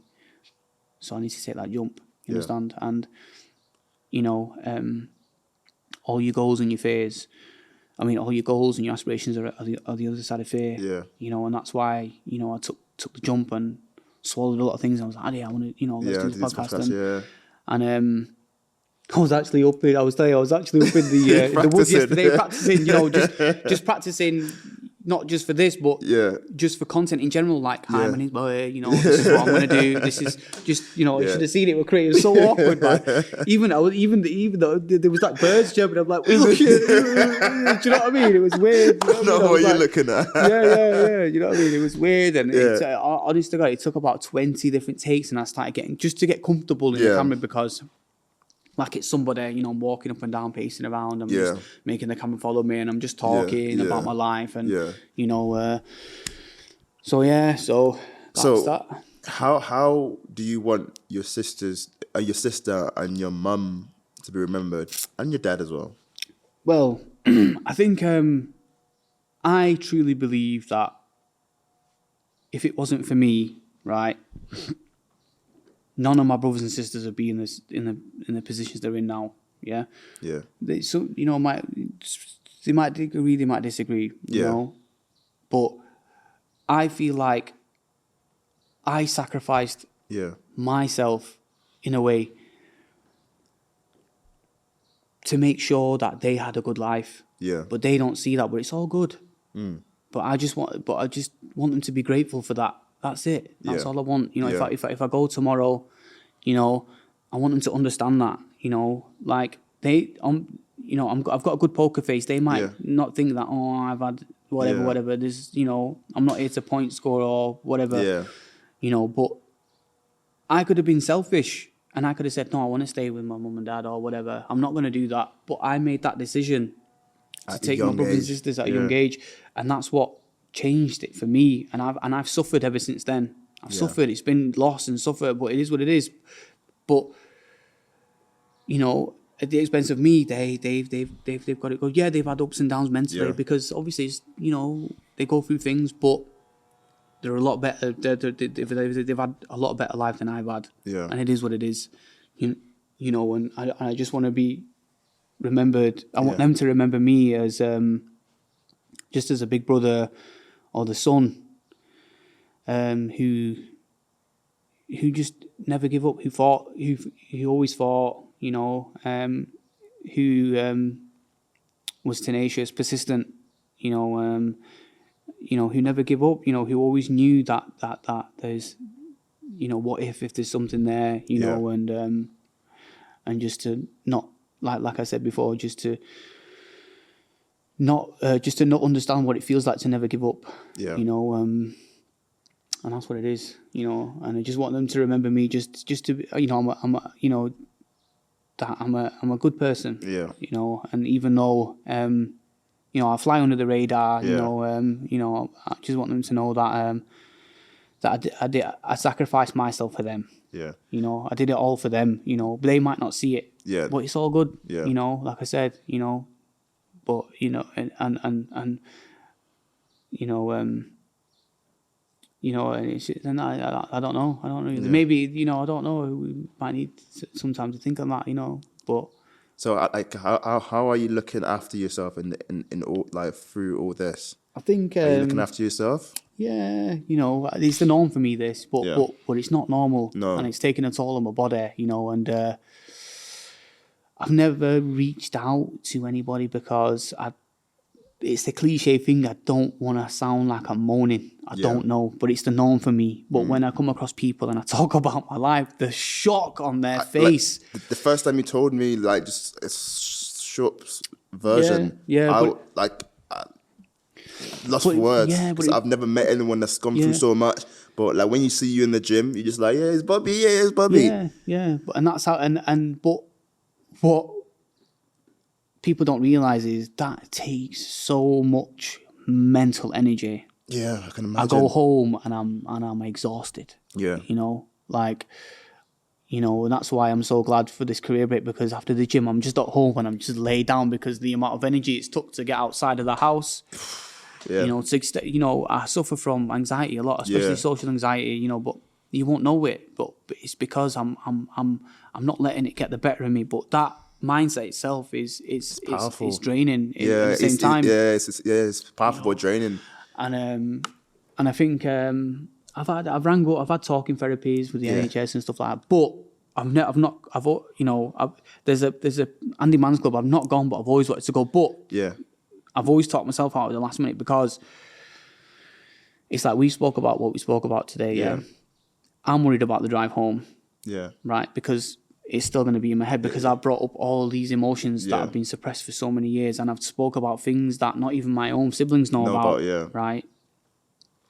And it's the drive home then, and it's at home, what am I going to be like? And it's tonight, what am I going to be like? You know what I mean? But I've mentally prepared myself for this. Have you know? Yeah. But, you know, like by going in the walks and going through things and, you know, bringing the emotions up. Like I'm on the water today, I'm nearly in tears. You know, in the sauna today, I'm nearly in tears because I'm feeling these emotions. I need to feel it, you know. So I'm familiarizing myself with these feelings. And I think, I don't know really. I've not really seeked help from anybody. I think... but I feel like it just comes. I don't ask for it. It comes unintentionally from the you know, it could just be a handshake from yourself, bro. It could just be a smile, bro. You know what I mean? Because that's infectious. It could be Jim saying, "Yeah, Bobby, how's things, bro? It's all good." You know what I mean? Just things like that help me. You know, and just being in the gym, being in that certain environment helped me. You know, but and I think that and it's really learning about childhood trauma, and like I know I've got a wounded inner child because it's like when you go through certain situations in life at a certain age, in your mind or in your body, it pauses. It pauses, you know, and some days I just feel like a lost little child, man. You know what I mean? You know, other days I feel like I'm smack right back in the middle of my prime and I'm ready to attack life and let's go get it, you know. But, you know, a lot of the times I'm just a wounded inner child and I'm just trying to figure out how to adapt. And because I've got these coping mechanisms that I've needed or I've developed to survive, but I don't need them anymore. And that influences my decision making and my state of mind, and it's not good. You know, and what that results in is me having panic attacks, anxiety attacks and stuff. So, you know, but I'm getting there. And obviously I went to see my uncle in Spain, I think a month ago. Stayed out there for a few weeks, and again, you know, it felt like home, man. You know, because it's the last place my mum went, and it's the last place my nana was, and it feels like home, you know. And I was out there, I was working on the land, and I feel like, you know, each shovel I was doing in the land was a problem suppressed, you know, and I feel like it's the only place I know that feels like home, and it was such a surreal feeling, man. It was nice, man. I love that feeling. Yeah, and I don't get me wrong. The second day I was there, bro, I had a panic attack because of all this built up emotions. I was, you know, because I've always had the fear, this jarring fear of the future. You know, I'm going to go out there for probably like 5-6 weeks next month or whatever, just to get out there. You know, and obviously whilst being out there, I seen one of my other uncles. You know, I've not seen him since my mum's funeral. You know, obviously we spoke here and there, you know, and it was really nice to see him because it's been so distant, we're all anxious about seeing each other. We're all too, you know, it doesn't come across us to check up on because we've never been there, whatever, you know, I seen him and it got emotional, and, you know, because I'm their baby sister's firstborn son, you know, and it's a bit mad, innit, you know, because for so long in my life, I just felt like this little kid that's got nobody, you know. I don't know my aunties, my uncles, you know, my cousins and whatever. I don't know any, you know, it's just mad. And so all of a sudden, you know, at 34 to be surrounded by it, it's a bit surreal, innit, but it's doing me good, man. It's doing me good, you know. How does it feel to finally have, like, you know, the feeling of a family or people that genuinely care about you? It's strange, man. It's strange, bro. You know what I mean? Because I've never been able to relate to anybody, you know, when they've got mums, dads, families, this, that. I always think, I wonder what it feels like to have a mum and dad. I wonder what it feels like to have auntie and uncle. I always wonder, but I kind of feel it now a little bit, but in time it'll come. Yeah, of you know, course. It's not really sunk in just yet. Yeah. But with my uncle, who's living in Spain, I think, you know, I feel like he is, man. You know, he tries his best, man. You know what I mean? And you know, he tries his best to give me advice and stuff. And it feels good, you know, because I've been there a lot. There's that familiar thing with him, you know, and I feel like I can be my true self. You know, I feel like I can be me, you know, which is very rare, you know. But I am around you guys. I am me, but it's, you know, but and then obviously, you know, got in contact with my other uncle, and I went to see him, you know, last week, and went to see him down Wales, and you know, and again, you know, out of the blue, when nobody was there, he just hugged me, and he was just like, you know, it's so good to see you, Bobby. I love you know, that. The hug it's a different hug, man. It's a different hug. I'm not used to that. You know, I just want to pull away. It's like, what are you doing, man? But it's a different, man. But and you got to allow yourself to be vulnerable then, and open up and relax, because I've always got a tense jaw and shoulders and everything, and you know, and. You know, and man, you know, and that's it. So, Bobby, if you were to advise anyone, any young person that could be going through this right now, because we don't know what's happening around the world. We don't know what's happening next door. So everyone might be thinking, oh, yeah, that boy's fine. Like, you know, what would you advise anyone that could be listening to this podcast right now and that's going through what you went through? I feel, you know, I am kind of lucky because I managed to get myself out of that situation at a young age, but there's certain individuals, families, whoever it is, that's still going through it now. You know, and I feel like I know it's hard. It's hard to give advice and to tell people because, you know, I've been in that situation, you know, but it's easy to say, just, you know, to not feel like you're on your own because you're not, you know. But my advice is the advice I can give, obviously, to somebody my age is to just get out, get active, and just try your best to surround yourself with individuals, certain people, just like in the gym, and whether it be in the gym or what certain activities, whether it be walking groups, whether it be running clubs, or whether it be in the library, any sort of club, any sort of club or group activity, get yourself in. But the worst thing you can do is isolate yourself. I'm not on about your social circle, your friends. Get out of that. Get out of that, and get into some sort of a club or some sort of activity where there's a group of people. Because people that you don't know, especially, and and be you, and because it's rarely ever people are going to pick up the phone and dial these crisis numbers and stuff like that. Do you know what I mean? It's very rare. You know what I mean? But and you're not on your own. There's a lot of people that are going through the same things, and that's the reason why I wanted to do what I did today, is because I'd want people to reach out to me, because I've got such a wealth of life experience. I'm not one of these cliche people that are going to spit out these marketing, these quotes and all that, all this jargon and all that. I'm going to talk from real life, raw and authentic. And reach out. That's it, man. You just remain steadfast, and certain people might not be religious, certain part of people, but it's just really believe. The human mind and the human body is such a powerful thing. And the energy that you give off, and it's try and, obviously for me, tomorrow, I don't think about tomorrow because it's too overwhelming, so I try and today I try and water the garden today, because you're either creating your hell or your heaven, you understand? And certain little things, that's all it matters, is these little goals, right?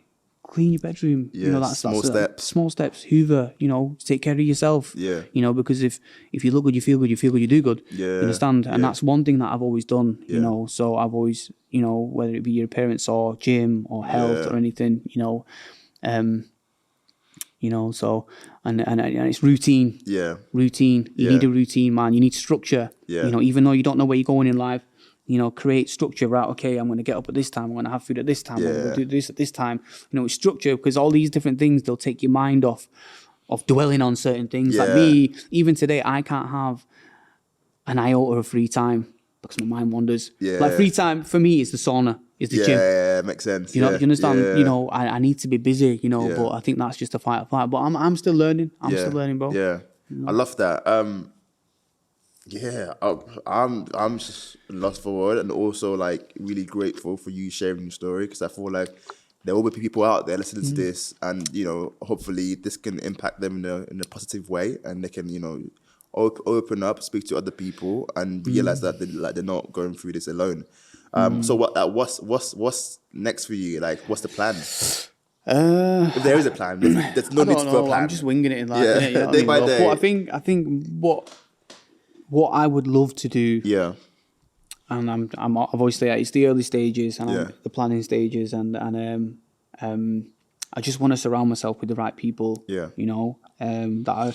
That are on the same journey as me. I'm not asking for handouts or whatever, but I just want to surround myself with the right people, get the right advice, something that I should have got 10 years ago or whatever. But I really want to start putting more content out there on social media. Hopefully, I really want to put some content out there, just to talk about obviously my experiences, what I've been through in life, past, present, going forward. Some things people can relate to, and I think, I really want to do something in memory of my sister. I really want to set up a foundation or a charity. Like an umbrella foundation type of thing, where underneath that foundation there's like a little clothing brand. But we can go into detail about that on a later date. But there's just certain things I want to put in place in memory of my sister.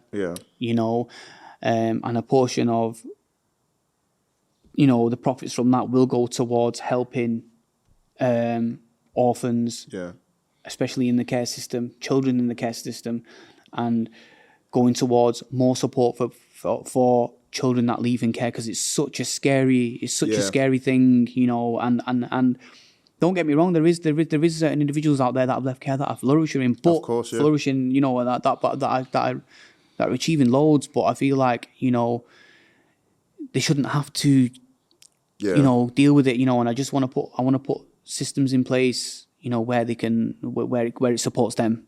Yeah, you know, and I think that's my goals. Yeah, you know, that's my goals. You know, and I'd love to call it like the Forever Sunflower Foundation, because my sister loves sunflowers. Yeah, you know, and I think obviously in the future, obviously I'll try and post a lot of more of that on my social media. You know, So yeah. I love. You know what? I love that. I love that, and I feel like it's a beautiful thing to do, to give to others. Again, you know, being vulnerable is not easy, especially one, as a man, two, you know, going through what you go through. It's not easy at all. As a man, there's no stigma now, because obviously, you know, there's a lot more. There's a lot more talking about it. But I mean, like, for guys, you know, it's a tough paper round, man. You know, especially even in general. You know, because it's like, as a guy, you need purpose. True. And when you go out, you know, you go out, you know, you want to be the breadwinner. You know, you want to come home and everybody's good, and you're not bothered about sacrificing your body and your time and your life to you know, as long as it's purpose, and it's hard, you know, especially in this day and age where it's hard, you know, purpose it's hard, man, you know, to find, and you know, a lot of things play into it, you know, but you know, it's I just like I said, I want to put things out there to help people like that or whatever. But again, what I wanted to say is, anybody wants to reach out, you know, you can find me on Instagram. Yeah. If you can give one life advice, what would it be? If I could give one piece of life advice. Yeah. Again, it's what I always say is I don't know, it's hard really, because I'm not used to giving advice. Yeah. You know, but if I could give one piece of advice, it would be from your own story, maybe. It would be, again, I've said it before, you owe it to yourself to truly know what not giving up on yourself feels like, you know. Yeah. And it's just, be tenacious, be persistent, because this life is so precious and it goes by so quick. You know, yesterday I was only 18, bro. You know what I mean? And I'm 34 now. I can't believe I'm 34, bro. It feels still weird young, saying bro. it. Still young. Yeah, and I think life is so short, right? Yeah. Don't care about what people think. Yeah. You know, like that's how I was for a certain period of time, and just go after it, man, because you deserve it, you know, and you know, and just make something of this life, you know, whether it be wanting to be on a little farm somewhere, you know, tendering to whatever, just go for it, man, because life goes, man, and this body that we've got is capable of so much. Physically, mentally, you know, just take advantage of it, man. You know, because there's a short window of time where it is, and then it passes by. You know, so we only have a short window, man, and make the most of it. And and don't be afraid of asking for advice. Don't be afraid of asking questions. Don't be afraid of feeling like that, like you're gonna look stupid asking questions. Because it's only now, this 6 months, where I've just asked so many questions, even to yourself, advice or whatever. It's all good. It's all good. Just let us hear. Because in return, people love to be asked for advice. You know, it's such a, you know, when people come to, listen, do you know this, do you know, and you're like, whoa, bloody hell, they're coming to me. You know what I mean? So that's that. I love that. And then we're doing a little fun question. If you had to choose one pick me up song, what would it be? Oh, bloody hell, I forgot about that, bro. Pick me up song. All the songs. Or like the one song that stick out to you. every time. One song that sticks out to me would be, I don't know why, it's my mum loved it, and it's George Michael, Fast Love. Oh, I love that. Sing it for us then. I don't know why. I always used to listen to that song, but I don't know why I love that song. I don't know why. I love that. That's a random. I don't know why I said that. People might think, what? But there's a load. But it's cancelled. yeah. I just love that song. It's just nice, man. Yeah. I think because my mum loved that. My mum always used to play it. That's beautiful, you know what I mean? That's so, beautiful. Yeah. Are you a big read? Are you a big reader? So, I'd love to be a big reader, but same. But with like audiobooks and stuff. Audiobooks, there's a few. But I think obviously there's that book, The Law of Attraction. Yeah. That one. That was a big one for me. Yeah. There is a few other books out there. But I think it's just The Law of Attraction for me was the big one. Yeah. And that's the book that I'd probably recommend. Yeah. Because it really helped me in terms of my mindset. Yeah. And I used to think, I really want something, but you really need to want it, and that book really helps you develop that mindset. So. I love that. I just want to say thank you for your time, thank you for your just pure honesty, just realness. I'm lost for words. I don't know what to say, because I was I'm just.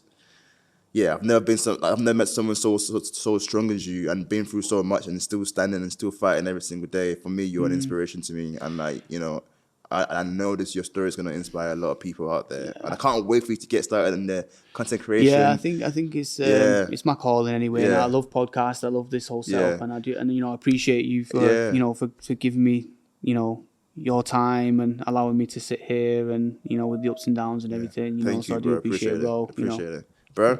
That's with that. It's a wrap. Let's clap it up together. Yeah. And that's it for today's episode. If something resonated with you, please do one thing. Share it. Send it to a friend. Post it on your story. Or just talk about it with someone you trust. These conversations matter. And please, don't forget to subscribe, rate the show, and download each episode. It helps more people find this space and join our movement. And if you're ready to go deeper, join us at empoweredhumantribe.co.uk and on our socials at Empowered Human Tribe. I'm your host, Adeshina Adeshokon. You are not alone, you are not too late, and you are more powerful than you've ever been told. This is Empowered Human Podcast. Keep on shining. I will see you next time, my friend.